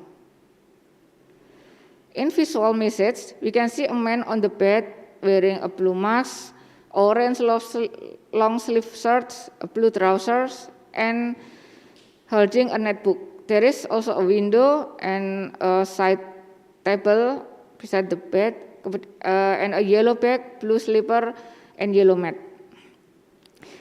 This picture illustrated the situation at home, specifically in the bedroom. This refers to isolation when we contacted with the coronavirus. This verbal and visual message telling people to always wear masks at home during the isolation for 24 hours. The body copy also says to keep doing health protocols even if we are at home, specifically if we contacted with the coronavirus. The main message is still to wear masks properly, but in addition to amplify audience to keep doing the other health protocol. This post dominated in bright color. All the carousel post, 3 slides, it's dominated in bright color, especially bright yellow. This built the fun and cheerful perception, but also a warning to the youth to wear the mask properly. At the time this post was published, government already opened the school, office, and public space. The vaccination is in progress. So many people were feel that the excitement of doing activity outside the house again after so long, they spend their time almost a year at home. This condition has weakened the awareness of COVID-19. We can see here from May to July 2021, there is an increase in COVID-19 cases.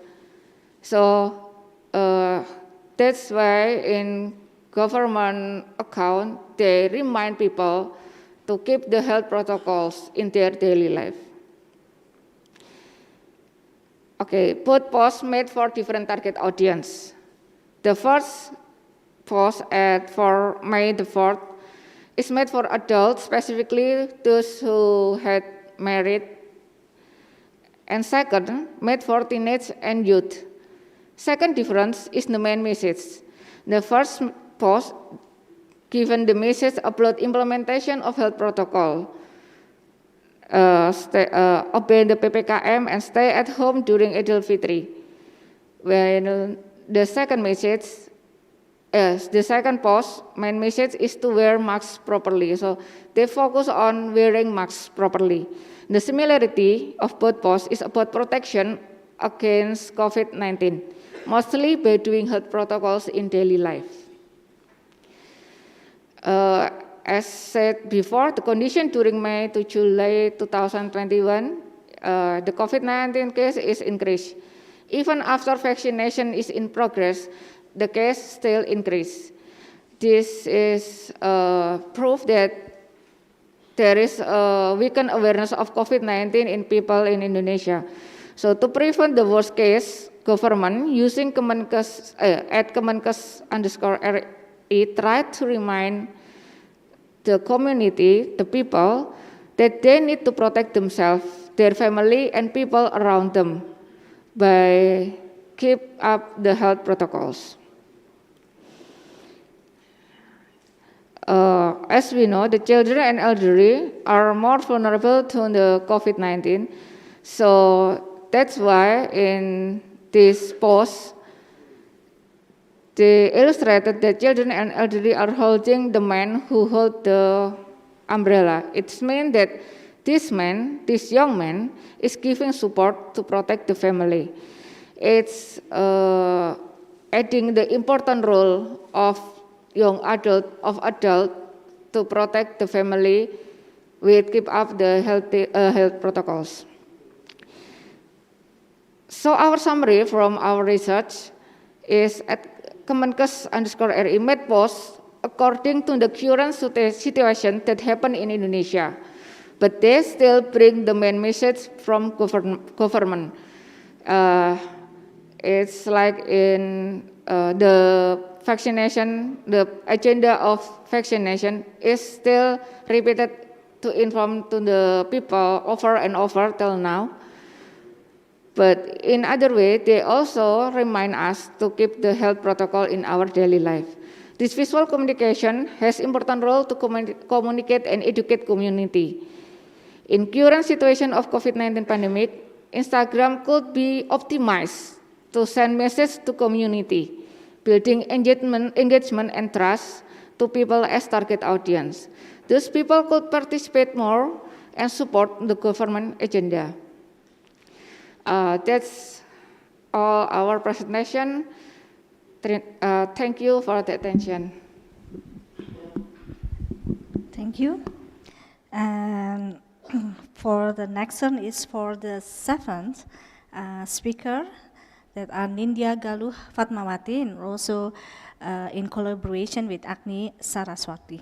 So as usual, I would like to tell a little bit about the speakers. And Nindya Galuh Fatmawati was born in 1993 in Yogyakarta and graduated from undergraduate or bachelor television study program of Faculty of Recording Media, EC Yogyakarta, and currently she is a recipient of the Indonesian Education Scholarship for Internal Affairs Cultural Actors and studied at the Master of Cultural Studies program Sanata Dharma University, Yogyakarta. And for Agni Saraswati, she is an artist and lecturer based in Yogyakarta and graduated from Painting Study Program EC Yogyakarta and Study of Performing Arts and Fine Arts Universitas Gadjah Mada. She actively participates in fine art exhibition and is involved in various art programs since 2009. So to both Nindya and Agni, the time is yours. Please, thank you.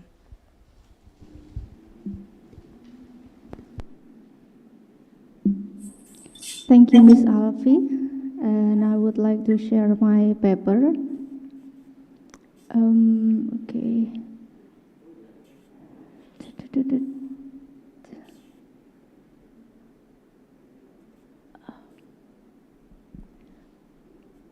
Okay, so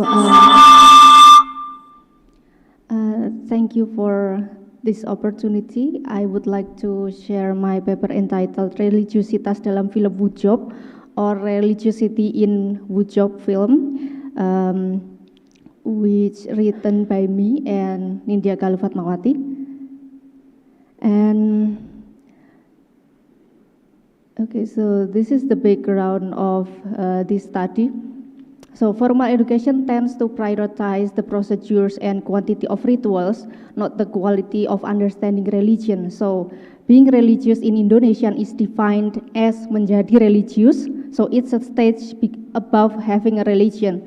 And faith and obedience to religion can be seen in the ways of daily life, not only in rituals. So it gives an understanding of goodness, equality, humanity, and justice for others, not only in humans, but also in nature. And young generation have a big interest in watching the film because of its ability to present narrative and cinematic aspect.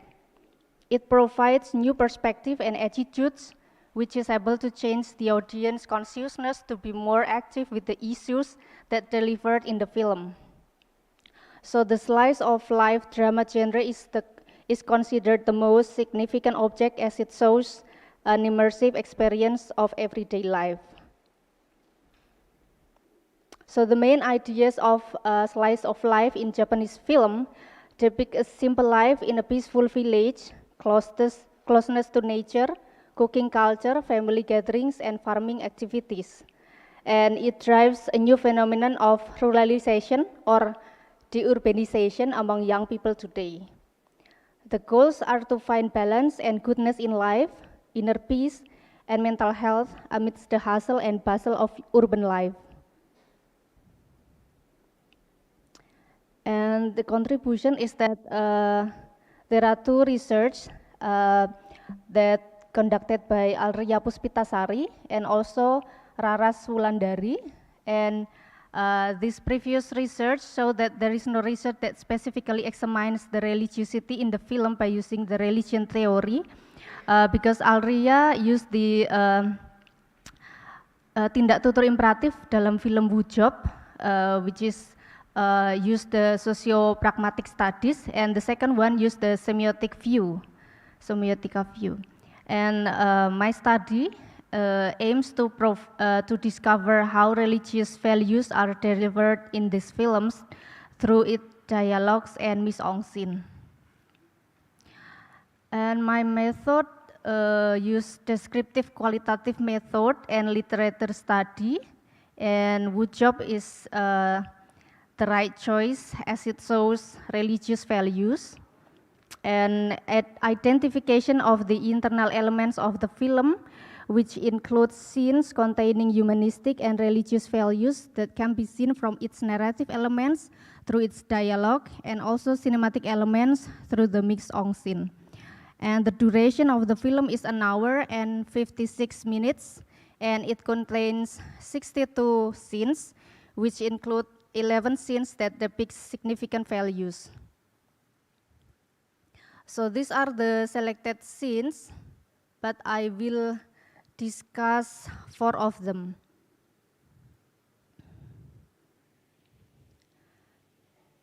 And I use the David Morgan's religious theory, which consists of 3 general modes of embodiment in the look of sacred.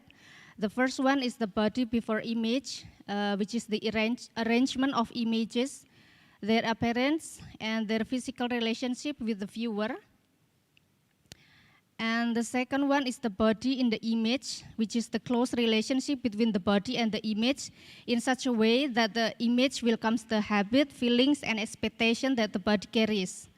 So this occurs through the empathy, which is the way of sensing what the other body is feeling, thinking, or meaning. And the third one is the body beyond the image, which is the public or social body, the nation, clan, sacred community, and the larger historical entity or tradition into which viewing an image places the viewers.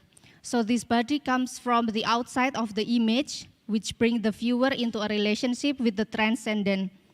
The image establishes the viewer's relationship with the subtle entities, such as dreams, mythical past, or apocalyptic futures, or spirits. And ceremonies are the example of the embodiment of the performative images of the immaterial. And this is the poster of the film. And Wujob,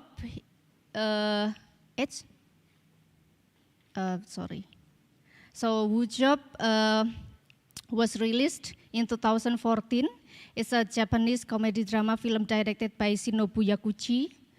And it depicts an isolated village in the Mie Prefecture and Gifu Prefecture, Kansai region of Honshu.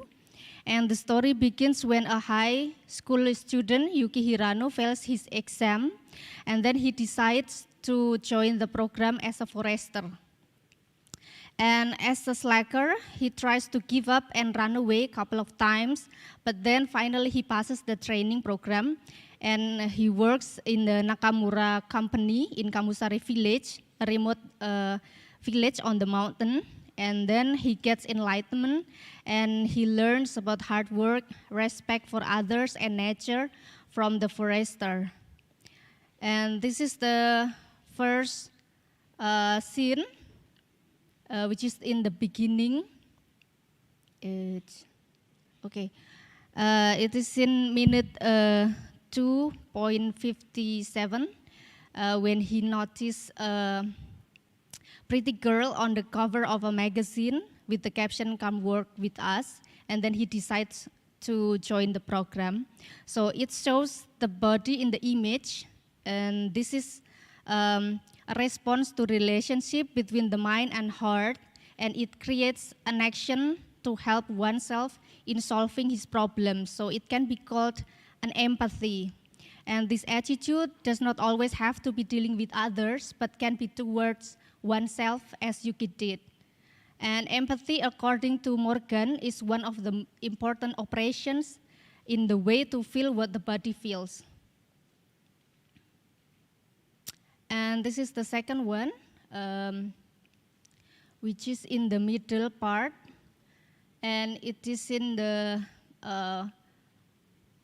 our minute 1:5.20. And Yuki's attitude has reached a point of inner turmoil when he tries to understand and accept all of the things outside of himself, and he tries to appreciate them. So Yuki performs the body beyond the image by showing a spontaneous action. And before taking water in the river, he pays homage to the statue and gives his rice as an offering. And this scene depicts the embodiment of the performative image from the immaterial. And then this is the third, which is in the closing scene. And it shows the men in the Kamusari village gathering to look for the missing child. So according to the Kamusari people, it's forbidden to enter the forest during that sacred day. On that day, the goddess is counting the trees, so whoever entered the forest would be lost. So the men who enter the forest must leave all of their weapons, and this action is intended to surrender to what will happen in the forest.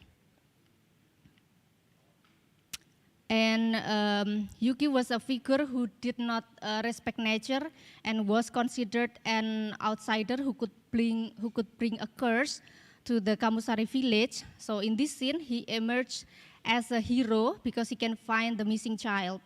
So he gets help from the goddess of the forest because of goddess helps is the response to Yuki's attitude when he left the rice offering on the riverside statue the other day. So the body beyond the image is seen when Yuki begins to understand what the connection with the transcendent is, and believe it to be the solution in his life. So Yuki begins to see nature or forest as an important part of life. And this is the scene when men in Kamusari village gathering in Mawasi. It's a sumo pants in celebration of the first great festival. So in this scene, the oldest sacred tree cutting ritual is held, and the tree was planted by the ancestors of the Kamusari people in the Meiji era.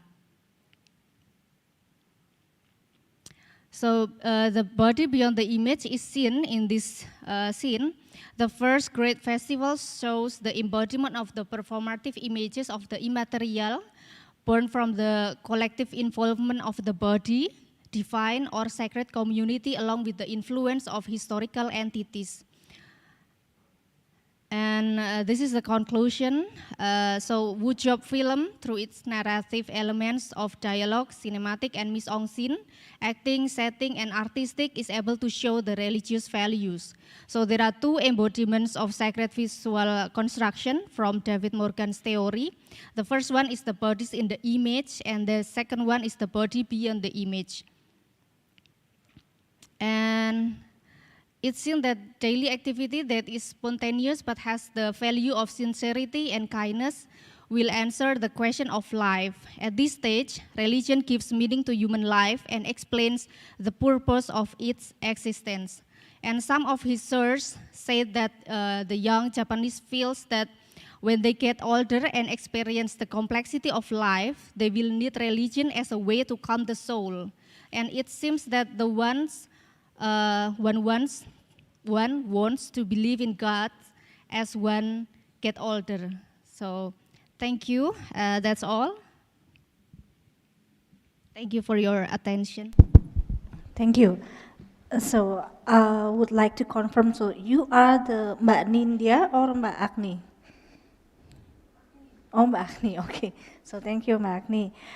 For your second conclusion, maybe you can make confirmation also to Miss both Keiko and Mari Watanabe, since it's from Japanese, yeah. So, okay. So our last speaker, or the eighth speaker, will be to wait a minute, to Miss Mari Watanabe from Japan, and her title is Problems of Curators' Career Design in Japan, a weak point in Japanese cultural policy. So to Miss Mari Watanabe, I guess you are ready, ready to start your presentation? Okay, so you have 20 minutes from now, and the floor is yours. Thank you.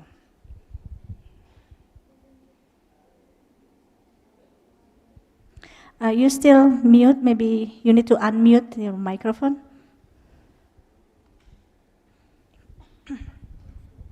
Sorry.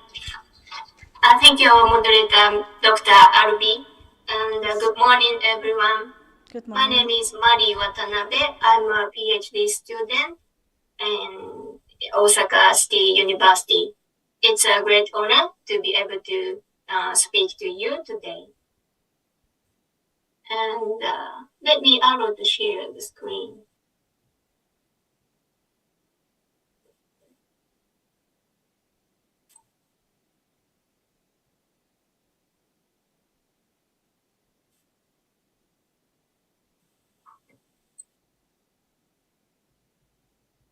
So, my title is here, and today I would like to talk about cultural policy in Japan and what kind of influence it had on the career design of museum curators.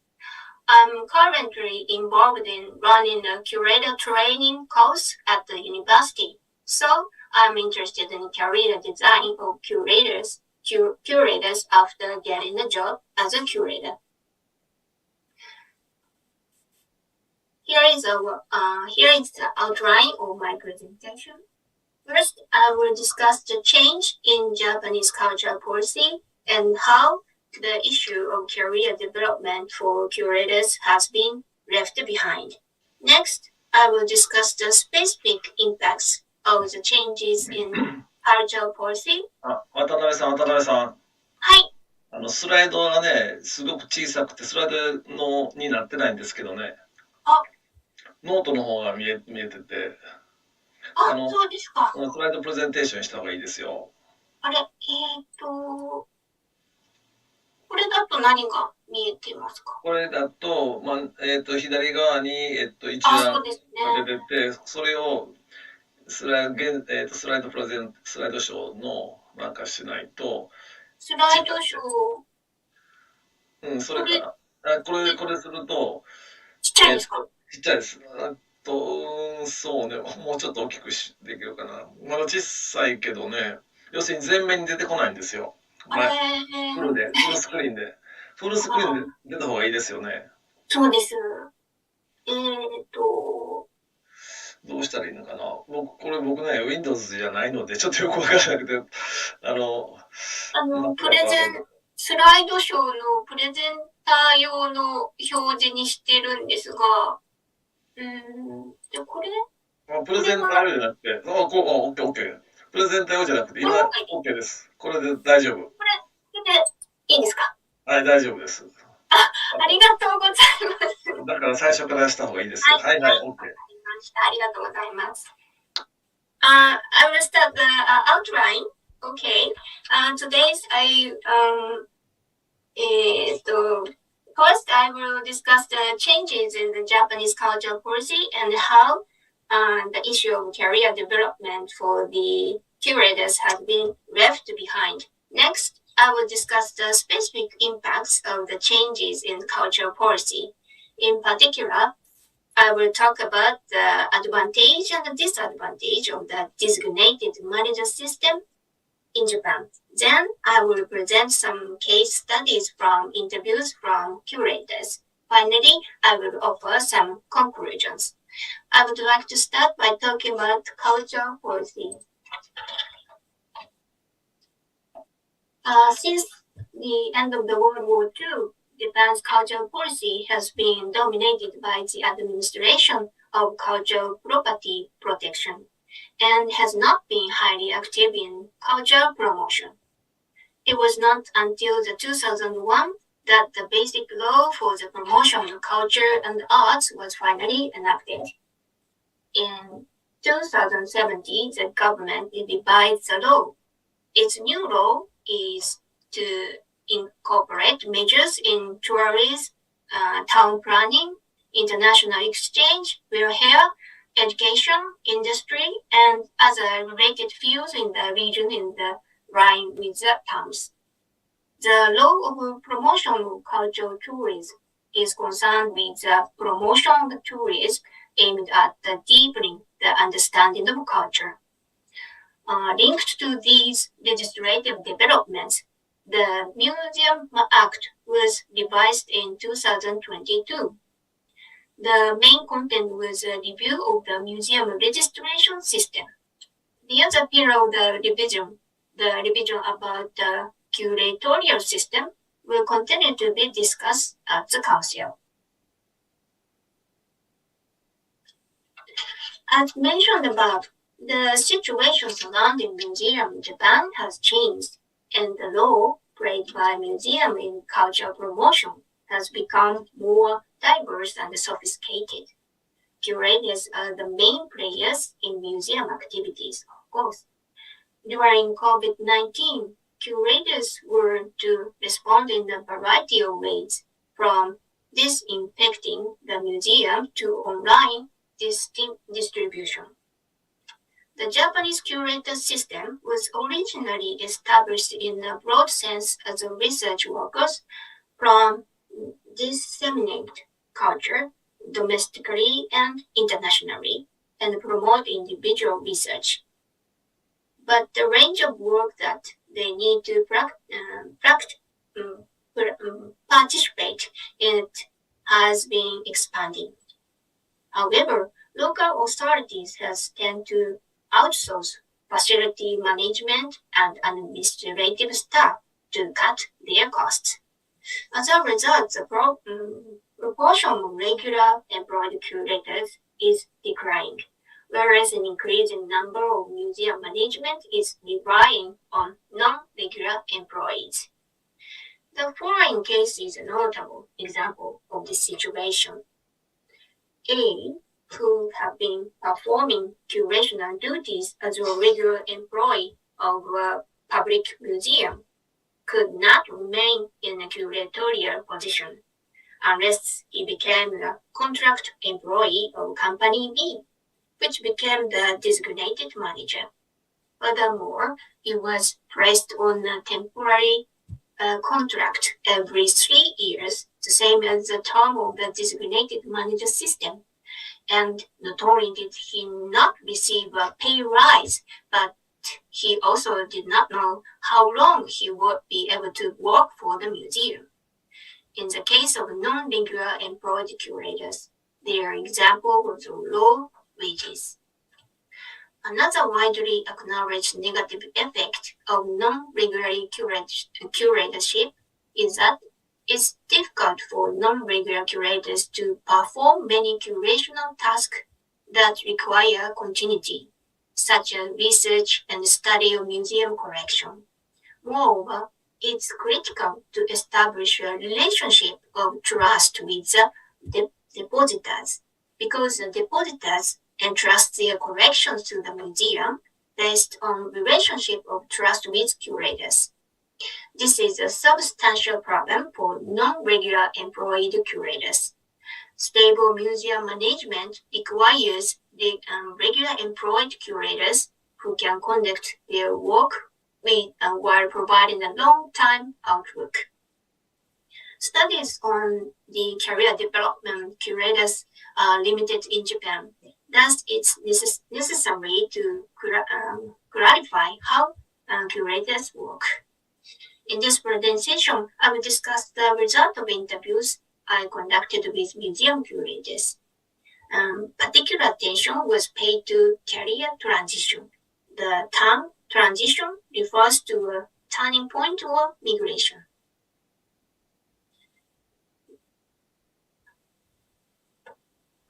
The basic law on culture and arts provided the opportunity for relevant fields to link social issues such as social inclusion and town planning with cultural and artistic activities. The impact can also be seen in museums. The idea that museums should have a multifunctional role has spread beyond their traditional role as educational facilities. For example, in the designable standards for the establishment and operation of museum, it clearly states that implementing project efforts should be made to ensure that the elderly, people with disabilities, parents of infants and toddlers, foreigners, and other people requiring special consideration can use the project smoothly. In addition, the UNESCO recommendation in 2050 described the preservation and the use of collection and their contribution to the tourism economy. In 2019, OECD and ICOM, in the International Council of Museums, produced a guide for local governments, communities, and museums, which states that museums are a source of creativity and innovation for local economies. Thus, museums are now expected to respond to social challenges. The analysis of the interview regarding the career developed among curators in museums in this context distinguished two main groups regarding the preliminary stage of their careers. One group was increased in research and art before entering university, and as well as in the curatorial profession. The other group became interested in the curatorial professions after entering universities, either in relation to their university studies or through the influence of their professors. In addition, regardless of their early career paths, many of them were introduced to or recommended by others for employment as curators, especially in the 20th century, as the internet was not yet a common source of information on employment opportunities. The ability to find information or recruitment exams were essential for gaining desired skills. This might have been a critical opportunity to obtain the career of their choice. In addition, almost all of them were in regular employment. The designated manager system is a system for improving public service using private sector expertise by delegating the authority to manage public facilities. As a result of business planning with constant awareness of visitors, museums that have introduced the designated manager system have by far the highest number of visitors. Increase in the number of visitors gives a museum a more vibrant atmosphere, which leads to the museum being rated having a higher significance in the local community. This is the advantage of this system. However, one of the problems with the designated manager system is that The short designation period makes it difficult to ensure the continuity of project and human resource development.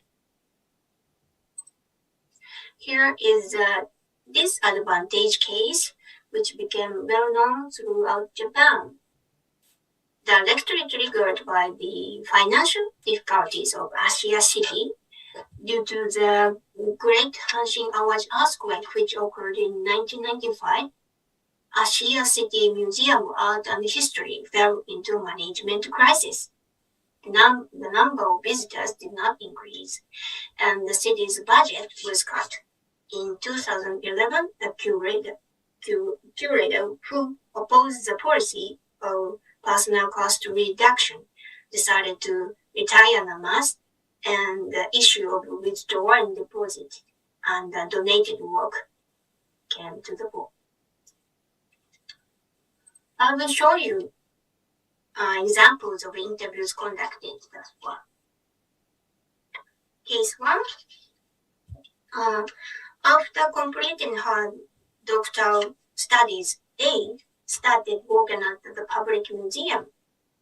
As she was employed when the museum was opened, there were no senior curators, and accordingly she worked by consulting curator of other museums. There were no opportunities to attend external training course due to a lack of labor. She then moved on to teach at the university. As only one curator was employed, and the task result in the museum will depend on that one person's qualities. The museum also made a strong effort to organize volunteer activities. Although this was only the case in a small museum with a single curator, the volunteers proposed a number of spontaneous activities. For example, they provided support for groups of visitors, bilingual support for foreigners, and arranged exhibition captions from the visitor's point of view. Case 13. After obtaining a PhD, M went to work at the Public Natural History Museum. The museum has already established a culture of active interaction with people inside and outside the museum, using volunteers. Therefore, there are always opportunities for contact with the outside world. Regarding the curated research activities, monthly presentations are organized within the museum, and they are encouraged to submit articles to external sources. Participation in external training is also encouraged. Despite opportunity to change jobs, he has maintained his current positions. And furthermore, interviews reveal how curators from diverse backgrounds influence museum management in Japan. Abstracted from the interviews conducted so far, the career development of curators in Japan can be categorized as follows. First, those who continue in curatorial positions. Second, the people moving to other museums. Third, those moving from curatorial work to other professions. The case studies show that while human resource development in museum is conducted by way of on-the-job training, many curators need off-the-job training to fulfill their required role for recent museums. This is because the collaboration with the other curators have a positive impact on their practice. In addition to individual examples of museum volunteers, well-known large museums have numerous volunteers divided into several teams and are responsible for a wide range of tasks, from parking lot management to assistance with exhibition interruption in the exhibition room. The nature of activities varies from museum to museum. depends on their type and size, defined by icon. Frontier are not simple free data. Curators and museums are called upon and encourage activities that can serve as career building opportunities for the local residents who volunteer at the museum. And from the interviews concluded that for career development is influenced by the number of the curators in the museum. However, in addition to different in the museum site, various other factors did not determine the direction of the curator's career. For example, the perceived desire to realize research activities is a factor. Many of those who had switched from curatorial to university teaching were considering whatever the working environment was conducive to the continuation of research. In contrast, those who continued the curator decided to do it because the research environment was irrelevant.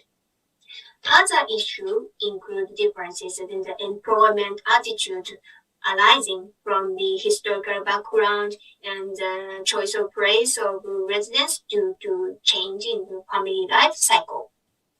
As I said already, the mobility of human resources, particularly through non-regular employment contracts, has become an issue in Japan in recent years. The reality that culture and artistic activities for the museum from a long-term perspective and hindered by the mobility of human resources. Alternatively, accessibility to information or recruitment can also be a factor in determining the direction of careers. In conclusion, I believe that this study, which focuses on the careers of curators, will propose practical solution for the sustainable management of Japanese museums from the perspective of human resource development. That is all from me. Thank you for your attention. Okay, thank you. That's a nice presentation. So, yeah, we are now come to the opinions question and answer sessions, because on this session I specifically really want to hear about your opinions, not only questions, yeah, but also opinion regarding to all of the presentation on the second session. Maybe you have your own opinion, or yeah, anything you want to share with all of us here.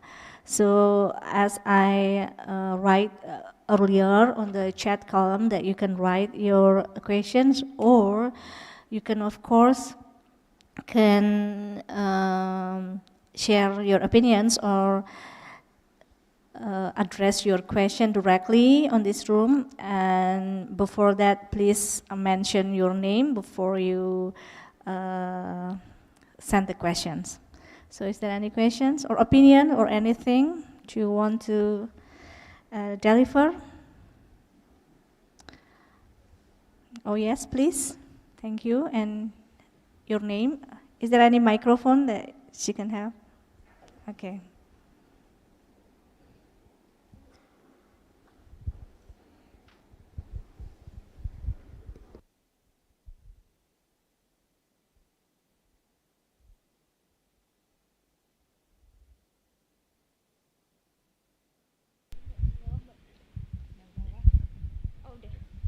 Okay, thank you for the opportunity.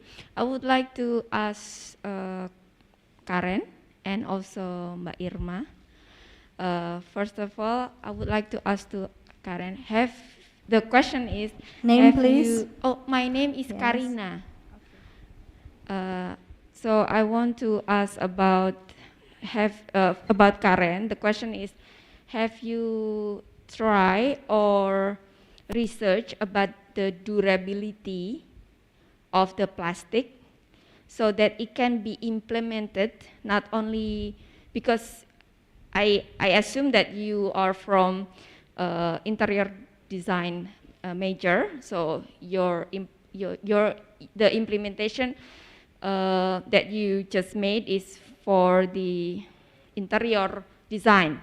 But I think that if you can try to research more, especially about the durability, you can adjust the material to other product, because as we know, I think this is important to how to recycle the the mask to other things.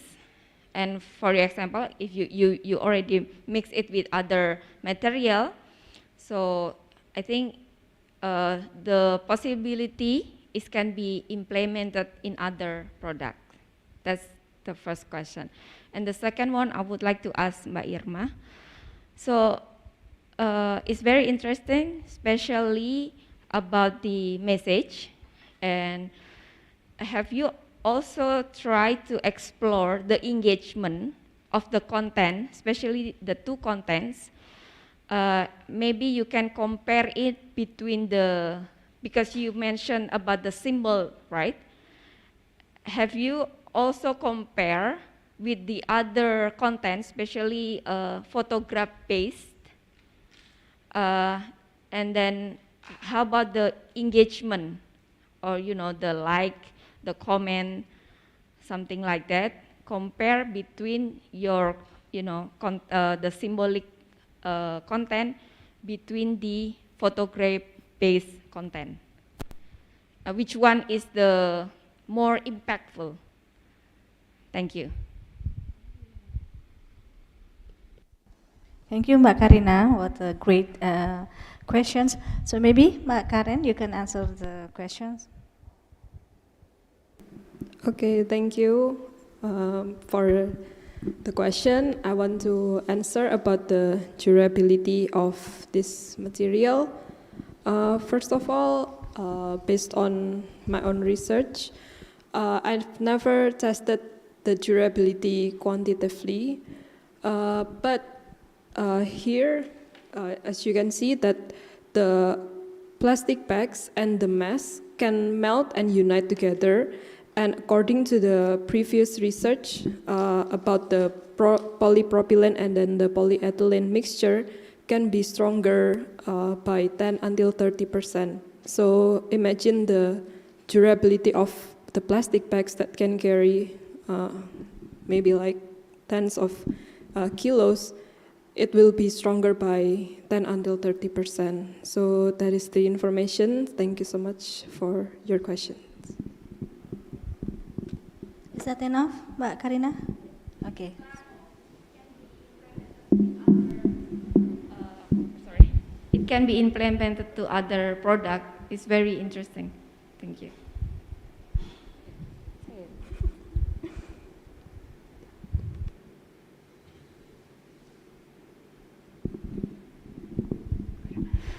Okay, thank you for the question, Mbak Karina. First, about the engagement, am I right? Okay, the engagement that's shown here with the photograph picture, we see there is 8,200 likes. It's in July the 11th post, and then in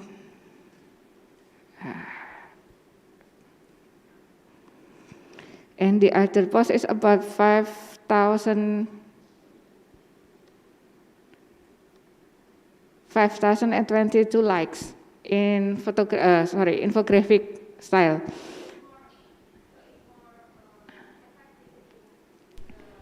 Photograph, yeah.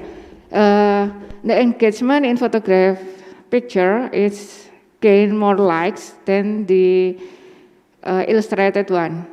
So maybe this is because the facial expression is more attractive to people than the illustrated with infographic, because you can you can see much expression in the picture.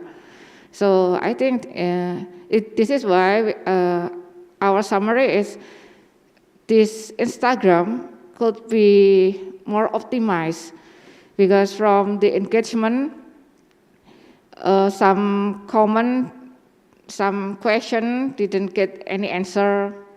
So it's like only one-way communication.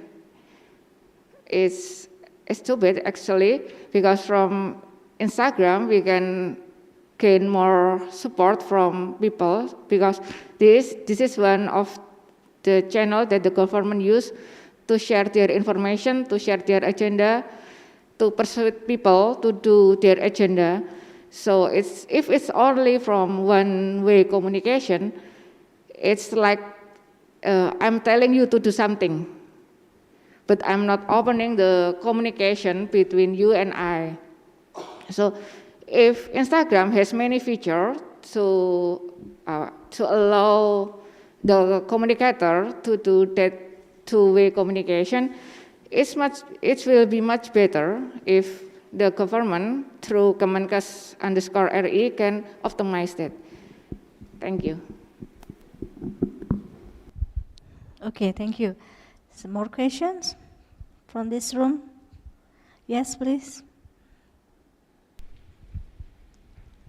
And your name?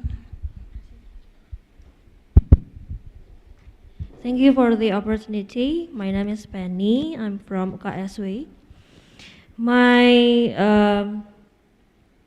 question is for Mbak Irma and an opinion for Mbak Agni. Okay. For Mbak Irma, as we know, social media content, which is Instagram content as the research objects, contains visual elements. My question is about visual perception inside the visual message.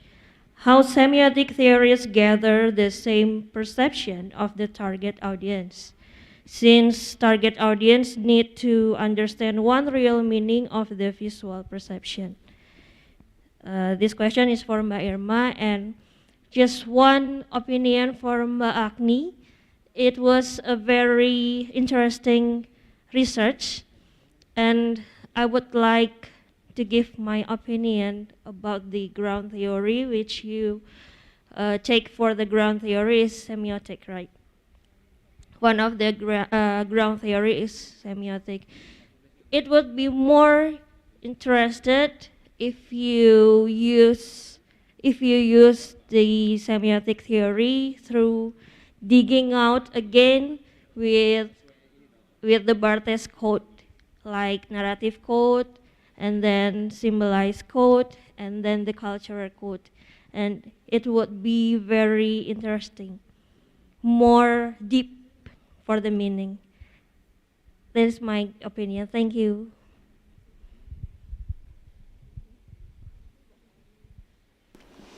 Okay, I think I think my appearance here very, very inviting for question, I guess. Thank you for the question, Mbak Penny. About the visual perception, actually the message that's sent here is not the first time.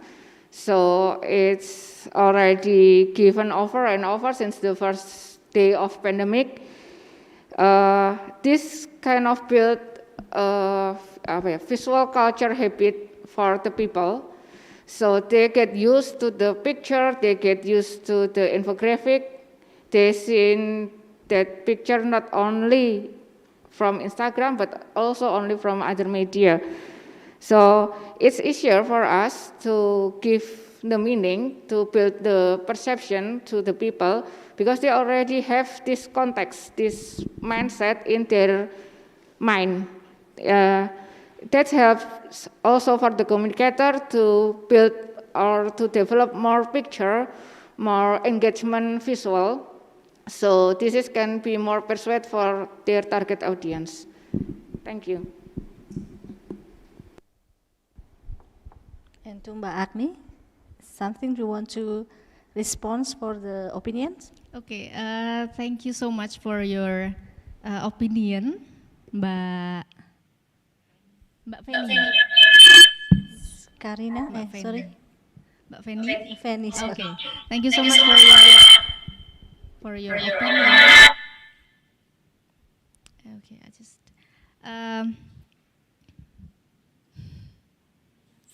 Okay, thank you. Okay, thank you so much for your opinion.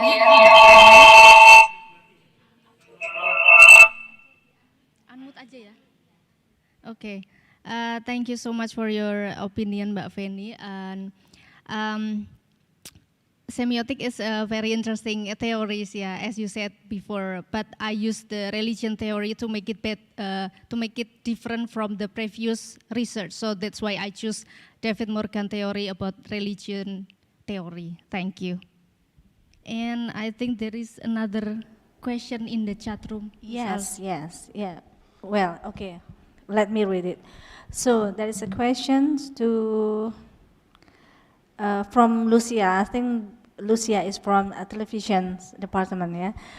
To Ms. Agni, if we separate in two aspects, narrative and cinematic, what more given a religious value of wood job? Narrative aspects like plot, conflict, and etc., or cinematic aspects such as shot size, framing, lighting, sound, and etc. And again, from Ms. Lucia to Ms. Mari Watanabe, what kind of the other professions that be chosen by the curator in his development in your career? In your cases, is it still related with his creation job or not, on why they choose it? Okay, maybe we can answer first, Mbak Agni. Okay, thank you, Ibu Lucia Ratna, for your question. And so I think narrative aspect is more stronger than the visual aspect, maybe, yeah. But as we see in the film, we could not separate between the two of them. So narrative in this film is very strong because there are lots of interesting scenario and also dialogue between the actors and the supporting actors in this film. So I think narrative aspect is more strong than the cinematic aspect. Thank you. Okay, thank you. So another question is to Ms. Mari Watanabe. Can you please answer the questions? Yes, thank you for your question, Ms. Lucia. And yes, other professions. So you mean after the curators profession, after the curators work, they many of the people move to the universities, and the university professors related, and their main research is related to the curatorial work, or the specialized in their own original research area. Is that I hope that the answer is your question, Lucia. Okay, I believe that Ms. Lucia is satisfied with your answer. So there is another, I don't know, it seems like a statement, not a question. This is from Anggraini to Ms. Mari Watanabe. She said that the examples of cases that you mentioned are similar to Indonesian private museums, but not for the Indonesian museums run by the government. They are secure and have a lot of opportunities to have trainings. So is that also happen in Japan, or what do you think?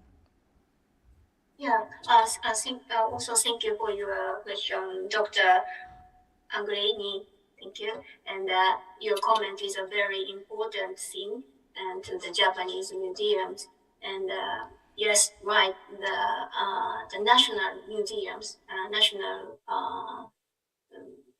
museum is a very another system, another museum system in Japan. So we must study for the two systems of museum. One is a national museum system, and the other is the public or private museum system. Yes, right. Thank you. Thank you for your advice. Thank you. There is another question for you, Mbak Mari. There is another question for you. This is from Agni Saraswati, one of the speakers or presenters today. She would like to ask you, it's very interesting topic, yeah. And I'd like to ask, how do you think, how is the percentage and comparison between an independent curator and curator who work at the museum in Japan? Or maybe you can also read from the chat column. Yes. Thank you for your question. Agni Saraswati. Thank you. And I'm afraid I can't answer the data because I have no current data is not available. But I guess that in Japan there is a few independent curators. I don't know how many curators was, but very few independent curators. Sorry, that's my answer. Is that enough, Mbak Agni? Are you satisfied enough with the answer? Okay, that's it. Okay, but we actually still have a little bit of time. And is there any more question from this room? Because if there is no more question, yeah, I'm still have like a curiosity. I have a question to Miss Mari Watanabe. Is that okay? Mari? Yes. Yeah. Okay, so I'm curious with the external training, as you mentioned earlier, the external training. Yeah, you mentioned a couple of times on your presentation about the external training. So actually, what kind of external training is that, and who provide that training? Is that from the government or any other like private foundation or private board? That's my question. Thank you for your question, Dr. Alvin. And training about the curators in Japan is not so many opportunities for the curators in Japan. But you said there is training course in just 1 or 2 days course, training course, and delivered by the government. And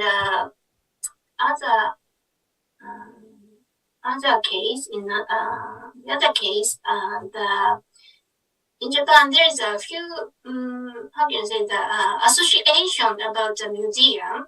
There is associations about the museum. So sometimes they have the training menu for the curators, but very small occasions in Japan, I think. Is that your question? Is that the answer for your question? Yeah, well, hopefully we can have like more discussions later on. Yeah. Thank you so much. No more questions? Is there any questions? We still have time, like 5 minutes. No? So with us now, there is no more questions, so we can actually end these second sessions or this like a whole day sessions. Once again, thank God, and I'm really grateful that I have opportunity to really like listen by my own side the very great presentations today, and It's really inspiring, and yeah, it's really like widening our horizons, hopefully. So once again, please give a big applause, very big applause to all of the presenters today. Thank you once again to Mbak Karen, to Mbak Birmanti Setiautami and her partner, and Mbak Agni Saraswati and her partner, and Ibu Mari Watanabe. Thank you so much. Arigato gozaimasu. And I think after we end this session, I will give like all the time to the Master of Ceremony today, to Mbak Debbie, and thank you so much. Once again, thank you so much. Okay, thank you very much for all presenters and moderator. May you go back to your seat before. Very useful knowledge for us that enrich our knowledge about life in post-pandemic era and increase our optimism to move forward even though we have to live in new normal condition. Now, next agenda is art performance, the Sonteng dance. Sonteng dance comes from West Java, created by Gugum Gumbira. This dance depicts the woman's process to finding her identity to fight adversity. Women who remain strong and even trying so hard to fight difficulties into success and happiness. And of course, being a resilient woman. This dance will be performed by students of Dance Study Program, Faculty of Performing Arts, ISI Yogyakarta, and trained by Mr. Didin. Okay, let's enjoy the show.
Okay, please give a biggest applause for the young and beautiful, talented dancer from ISI Yogyakarta.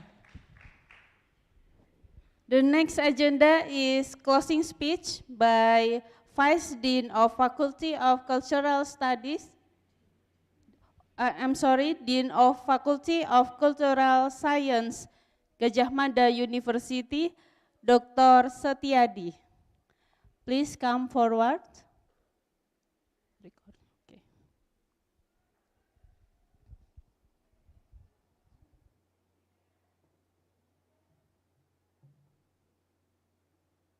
Assalamualaikum warahmatullahi wabarakatuh.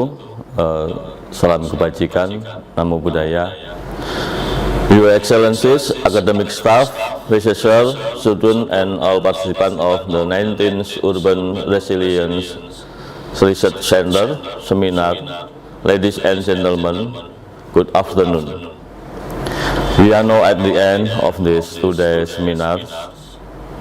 During this day, 14 speakers have shared their idea and related post-pandemic arts, tourism, and cultural management. Many participants joined this seminar. The number of participants is approximately 100, consisting of 67 online and 30 offline participants. I think this topic very crucial and challenging because even though we still face the pandemic which has global impact, the response and understanding of these issues are very diverse. From the seminar, we learned that the post-pandemic arts, tourism, and cultural management in the Indonesian context is unique and distinctive. I would like to express my deep gratitude to the academic staff, young researchers, and students who have been involved in these excellent activities. This program can be one of the land of plan to seek knowledge based on the interest, teaching, and collaborative research related to the current issues in Indonesia, especially related to the topic of this seminar. I do believe that after the end of the seminar, the participants will discover unique and useful experience for their academic career development in their respective area. The participant will start to have a critical stake that is build a network with researchers in a wider scope. I hope that all of us will not stop here. Let's activities develop more seriously attention related these issues. I would like to deliver the gratitude to Prof. Shin Nakagawa, Osaka Metropolitan University, Dr. Anggraini, Faculty of Cultural Sciences UGM, and Dr. Hanggar Budi Prasetyo from ISI, and colleagues from the Department of Archaeology UGM, and all academics from various universities in Japan and Indonesia. We truly understand that the seminar is still far from perfection. So we apologize if you encounter any flaw in the provision of facilities during the running of this program. With these words, I declare the 90 Urban Resilience Research Center seminar is closed. Thank you.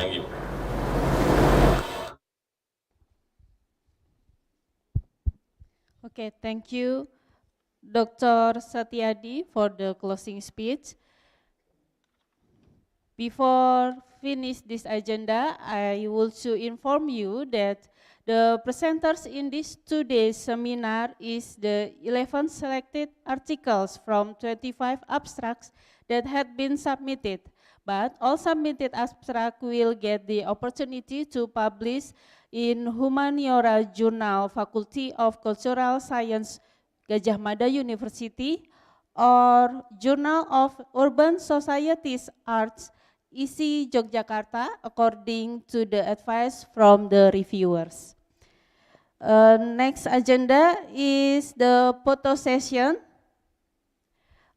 Please, all the guests please come forward to take a position and we can take the photo session.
Okay, thanks. Well, this session is the end of the seminar. Our agenda is running well. Thanks 1,000 times for all guests, moderator, and a participant who has been a good participant in this event. Hopefully, this seminar will be held in the next years. Thank you for being resilient. Thank you for your nice attention. And the last I say, wassalamualaikum warahmatullahi wabarakatuh. Om Shanti, Shanti, Shanti, Om. Thank you.